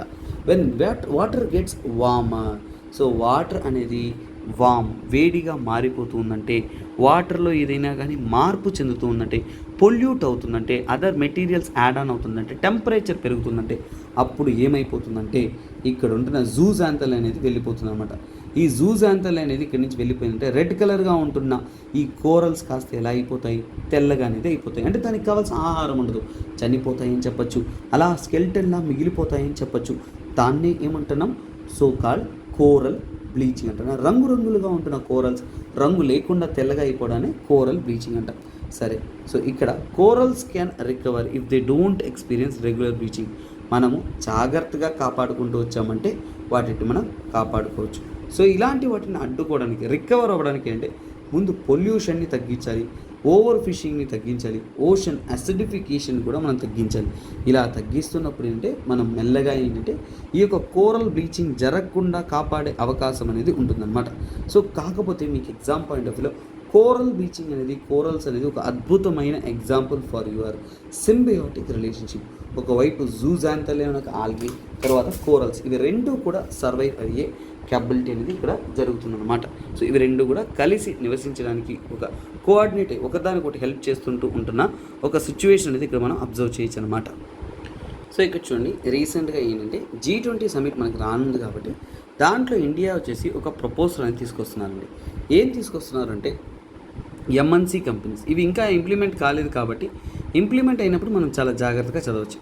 ఎంఎన్సీ ట్యాక్స్ షేర్ అంటే ఎంఎన్సీ కంపెనీలు అంటే మనకు తెలుసు కదండి, లార్జ్ మల్టీనేషనల్ కంపెనీ. ఎంఎన్సీ అంటే ఏంటి? మల్టీనేషనల్ కంపెనీ అంటేనే లార్జ్ కంపెనీస్ అనేది. ఈ మల్టీనేషనల్ కంపెనీస్ అనేది చాలా పెద్ద ప్రాఫిట్ అనేది పొందుతున్నాయి. అత్యధికమైన ప్రాఫిట్ పొందుతున్న ఈ యొక్క మల్టీనేషనల్ కంపెనీస్ అనేది ఎక్సెస్ ప్రాఫిట్ అనేది పొందుతున్నాయి. అలాగే ఏంటంటే ఈ ఎక్సెస్ ప్రాఫిట్ని వాళ్ళు పొందుకోవడానికి, అలా గెలవడానికి, అలాగే తెచ్చుకోవడానికి ఏంటంటే వాళ్ళు చాలా వరకు ఏంటంటే ప్రాఫిట్స్ అనేది చూడండి, వాళ్ళ యొక్క ప్రాఫిట్స్ అనేది ఎక్కడ బుక్ చేస్తున్నారు. సో ఫర్ ఎగ్జాంపుల్ అంటే ముఖ్యంగా అంటే యాపిల్ లాంటి కంపెనీలు కానీ, అమెజాన్ లాంటి కంపెనీలు కూడా ఏంటంటే సో ఏంటంటే వాటి యొక్క ప్రాఫిట్స్ అనేది చాలా వరకు వాటి యొక్క ఎక్కువ లాభాలు అనేది ఎక్కడ చూపిస్తున్నారు? లో ట్యాక్స్ కంట్రీస్లో చూపించుకుంటున్నారు. అంటే లో ట్యాక్స్ కంట్రీ అంటే ప్రపంచమంతా ఉంటున్న కంపెనీ, మల్టీనేషనల్ కంపెనీ ప్రపంచమంతా ఉంటున్న కంపెనీ కాబట్టి ఒక 1000 కోట్లు లాభం వచ్చిందనుకోండి. సో 1000 కోట్లు 800 కోట్లు వచ్చేసి ఎక్కడైతే తక్కువ ట్యాక్సేషన్ ఉంటుందో ఆ యొక్క దేశంలో వచ్చినట్టు చూపించుకుంటారనమాట. అలా లో ట్యాక్స్ కంట్రీస్ని చూపించుకోవడం వల్ల ఏంటంటే వాళ్ళు తక్కువ ట్యాక్స్ చేసుకొని ఏంటంటే ఎక్కువ లాభాన్ని పొందే స్థాయి అనేది ఉన్నారనమాట. సో ఇప్పుడు గవర్నమెంట్ ఏం చెప్తుందంటే ఇలాగంతా కాదు, సో వీళ్ళు ఎక్కువ లాభాన్ని పొందుతూ ఉన్నారు. సో అందువల్ల ఏంటంటే వాళ్ళ యొక్క లార్జర్ ట్యాక్స్ షేర్ అనేది వాళ్ళకి ఇవ్వాలి. లార్జర్ ట్యాక్స్ షేర్ అంటే వాళ్ళు ఎక్కువ ట్యాక్స్ అనేది వాళ్ళు కట్టాలి. అలాంటప్పుడు ఏంటంటే వెల్ఫేర్ స్కీమ్స్ కానీ ఇంకా మెరుగైన స్కీమ్స్ కానీ అన్నీ తీసుకురావడానికి మనకి హెల్ప్ అవుతుందని చెప్తున్నారు. సో ప్రెసెంట్ రూల్స్ ప్రకారం ఏంటంటే చూడండి, చాలా వరకు అంటే the deal would levy minimum 50% tax on large global firms plus additional 25% tax on excess profit. అంటే వాళ్ళకు వస్తున్న అత్యధికమైన లాభాలపైన 25% ట్యాక్స్, అలాగే ఒరిజినల్ మీద 15% ట్యాక్స్ అనేది విధించడం అనేది జరుగుతుందని చెప్తున్నారు. ఇదేంటి organisation of economic cooperation and development తరపు నుంచి కూడా తెలపడం అనేది జరిగింది. ఈ విధంగా చేశారు అంటే గవర్నమెంట్స్కి వచ్చే ఆదాయం కానీ ఇన్కమ్ కానీ పెరగచ్చు అనేది ఈ యొక్క ఆర్టికల్ ద్వారా చెప్తున్నారనమాట. సో ఇక్కడ చూడండి, ఈ యొక్క ఆర్టికల్ అంత ప్రామినెంట్ కాదు కానీ కొన్ని పాయింట్స్ మీకు ప్రామినెంట్. సో ఇక్కడ ఏంటంటే women still minority in IITs. So ఐఐటీస్లో ఇంకా కూడా ఉమెన్ అనేది మైనారిటీగానే ఉన్నారు, జెండర్ ప్యారిటీగానే ఉన్నారు అనేది ప్రీతి అగలాయం అనేవారు చెప్పారు. ఎందుకు చెప్పారు సార్ అంటే యాక్చువల్గా చూడండి ఇక్కడ, సో వీరిని ఐఐటీకి మొట్టమొదటి ఉమెన్ డైరెక్టర్ ఇన్ఛార్జ్గా అనేది అపాయింట్ చేశారు. వారిని ఎక్కడ అపాయింట్ చేశారంటే చూడండి ఇక్కడ IIT Zanzibar. So director in charge of IIT Zanzibar. So అలాగే ఏంటంటే యాక్చువల్గా ఇక్కడ ఐఐటి మెడ్రాస్ వచ్చేసి వారి యొక్క 1959లో ఫామ్ చేసింది. వాళ్ళు ఏంటంటే ఫస్ట్ ఐఐటి క్యాంపస్గా అంటే వాళ్ళు ఇంటర్నేషనల్ క్యాంపస్ అనేది లాంచ్ చేశారు. ఇక్కడ జంజిబార్, టాంజానియాలో ఐఐటి మెడ్రాస్ యొక్క క్యాంపస్ అనేది స్థాపించారు. దానికి వారు ఏంటంటే హెడ్గా డైరెక్టర్గా అనేది అపాయింట్ అయ్యారు. ఇక్కడ కూడా ఏం చెప్తారంటే while first IIT was setup in Kharagpur in 1951.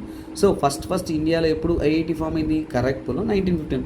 ఇలాంటి ఫ్యాక్చువల్ డేటా కోసం ఈ ఆర్టికల్ ఇంపార్టెంట్ అన్నా కానీ మిగతా విషయం అంతా వాళ్ళ పర్సనల్ చెప్పున్నారు. For example I also met her husband in IIT Madras, అవన్నీ కూడా ఒక జనరల్ టర్మ్స్, అవన్నీ అంత ప్రామినెంట్ కాదు. కాబట్టి ఏంటంటే ఫస్ట్ ఐఐటి ఇండియాలో ఎప్పుడు ఫామ్ అయింది? ఖరగ్పూర్లో ఫామ్ అయింది 1951లో. ఐఐటి మెడ్రాస్ ఎప్పుడు? 1959లో. ఈ 2 పాయింట్స్ చెప్పండి. అలాగే ఐఐటి జంజిబార్ అనేది ఏంటి, ఎక్కడుంది? ఐఐటి మెడ్రాస్ యొక్క క్యాంపస్ టాంజానియాలో ఉంది. అదే మనం చూసాము ఇంతకుముందు కూడా యూఏఈలో, మనం ఈరోజు ఆర్టికల్లో చూసారు కదండి, ఏంటి యూఏఈలో మన ఇండియా నుంచి కూడా ఐఐటి ఢిల్లీ యొక్క క్యాంపస్ స్టార్ట్ చేస్తామని చెప్పాము. ఆ విధంగానే ఇదన్నమాట. సో అలాగే it is after 7 decades that a women has been appointed head of the prestigious institutions. IIT Kharagpur form అయిన తర్వాత 1951లో ఫామ్ అయిన తర్వాత ఇంత ప్రెస్టీజియస్ ఇన్స్టిట్యూషన్ అయినా సరే మనం తీసుకున్నామంటే ఒక 70 సంవత్సరాలు పట్టింది ఒక ఉమెన్ని హయ్యర్ స్టేజ్లో అపాయింట్ అవ్వడానికి. అంటే ఏంటి, ఇక్కడ ఉమెన్ డిస్పారిటీ అనేది, ఉమెన్ ప్యారిటీ అనేది ఉంది. సో అలా జెండర్ ప్యారిటీ అనేది ఉందనేది క్లియర్గా అనేది మనకి అర్థమవుతుంది అనమాట. అలాగే ఏంటంటే 1990s తీసుకున్నా అంటే మెన్ టు ఉమెన్ 10 మంది మెన్ ఐఐటీలో రిజిస్టర్ అవుతున్నప్పుడు ఓన్లీ 1 ఉమెన్ మాత్రమే ఎన్రోల్ అయ్యేవారు. కాలంతో పాటు 2000 కంతా వచ్చే టైంకి 7:1కి తగ్గారు. మళ్ళీ మిడ్ 2000 కంతా 4:1కి తగ్గారు. అంటే ఏంటి, 4 అబ్బాయిలకి ఒక మహిళ అనే విధంగా అనేది ఐఐటీస్లో రిజిస్టర్ అవ్వడం జరిగింది. సో మెల్లమెల్లగా తగ్గుతూ ఉన్నారనేది క్లియర్గా అర్థమవుతుందని చెప్తున్నారు. అంటే కాకపోతే ఇంకా కూడా జెండర్ ఈక్వాలిటీ లేదు, జెండర్ ప్యారిటీ ఉంది. అలాగే ఐఐటీస్ లాంటి ప్రెస్టీజియస్ ఇన్స్టిట్యూషన్స్లో ఏంటంటే మహిళలు కూడా ఎక్కువగా టాప్ పొజిషన్లో కానీ అలాగే సబార్డినేట్ క్యాడర్లో కానీ అన్నిట్లో కూడా అపాయింట్ అవ్వాలి అనేది వాళ్ళు క్లియర్గా అనేది ఈ ఆర్టికల్స్ ద్వారా చెప్పడం అనేది జరిగింది. సో మొత్తానికైతే ఒక అద్భుతమైన ఆర్టికల్స్ అని మనం చూసాం. 16th మరియు 17th జూలైకి హిందూ న్యూస్ అనాలిసిస్ అనేది మీరు కంప్లీట్ చేశారండి. సో మోస్ట్లీ టైం సెన్స్ని బట్టి, టైం ఫీజిబిలిటీని బట్టి మ్యాక్సిమం ఆర్టికల్స్ అనేది మీకు నేను ప్రొవైడ్ చేస్తూనే ఉంటాను. ఓకే గైస్, ఇంతటితో సెలవు, బాయ్, టేక్ కేర్. అంతకంటే ముందు మనం యూపీఎస్సీలో అడిగిన ఒక క్వశ్చన్ అనేది మీకోసం చెప్తాను. ఆ విధంగా ఈ యొక్క క్వశ్చన్ మీకు అందిస్తాను. With reference to the earth's atmosphere which one of the following statement is correct. ఇక్కడ చెప్పబడిన స్టేట్మెంట్స్లో ఎర్త్ అట్మాస్ఫియర్ సంబంధితమైన కాన్సెప్ట్ ఏది కరెక్ట్ అని 2023లో అంటే ఇప్పుడే జరిగిన యూపీఎస్సీ ప్రిలిమ్స్లో అడిగిన క్వశ్చన్స్. సో ఇలా రీసెంట్గా అడిగిన క్వశ్చన్స్ కానీ అలాగే ఇంతకుముందు జరిగిన యూపీఎస్సీ పీవైక్యూస్ కానీ వాటిని మీకు నేను వివరంగా అనేది అందిస్తూ ఉంటాను. సో ఇలా మీరు రోజు పార్టిసిపేట్ చేస్తుంటున్నప్పుడు మీ యొక్క ప్రిపరేషన్ అనేది ఇంకొద్దిగా ఏంటంటే ఎఫెక్టివ్గా అనేది ఇంక్రీజ్ అనేది అవుతుంటుందండి. సో మరింత హిందూ అనాలిసిస్కి కీప్ ఆన్ ఫాలోయింగ్. అలాగే మీకు అందరికీ కూడా ఇంపార్టెంట్ అనౌన్స్మెంట్ అనేది ఈరోజు ఉంది. ఏంటంటే మన ఇన్స్టిట్యూషన్ తరపు నుంచి కూడా బ్లాక్ బస్టర్ ఆఫర్ అనేది అందిస్తున్నారు. 10,000 కాస్ట్ చేసే కోర్సెస్ అంతా కూడా మీకు ఎన్సీఆర్టీ ఫౌండేషన్తో పాటు టార్గెట్ ప్రిలిమ్స్ ఇస్తున్నారు. అంటే 15K మాత్రమే. Current affairs, ethics, answer writing, essay ఇలా మీరు 2 కోర్సెస్ తీసుకోగలిగినారంటే మీకోసం అంటే సో మీకు ఒక డిస్కౌంట్ అనేది అందిస్తున్నారు. అంటే 20K అవుతుంది, కానీ మీకు 5,000 డిస్కౌంట్తో 15K అనేది మీకు ఈ కోర్సెస్ అనేది అందిస్తూ ఉన్నారు. సో అలాగే మీకు యూపీఎస్సీ ఇన్ఫినిటీ కోర్స్ కూడా 5,000 ఈఎంఐతో అందిస్తున్నాము. తర్వాత ఆఫ్లైన్ క్లాసెస్ కూడా మీకు అందిస్తున్నాము. ఎవరైతే ఇంట్రెస్ట్ అయినారో సో వారు ఈ కోర్సెస్ తీసుకుని మీకు యూపీఎస్సీ ప్రిపరేషన్ అనేది ఎఫెక్టివ్గా అనేది చేయొచ్చు అన్నమాట. సో ఇలాంటి మరింత ఎన్నో కోర్సెస్తో మేము ముందుకు వస్తాం. అంతవరకు సెలవు, bye, take care, have a nice day. This is me SPR signing off. Have a nice day, bye, take care.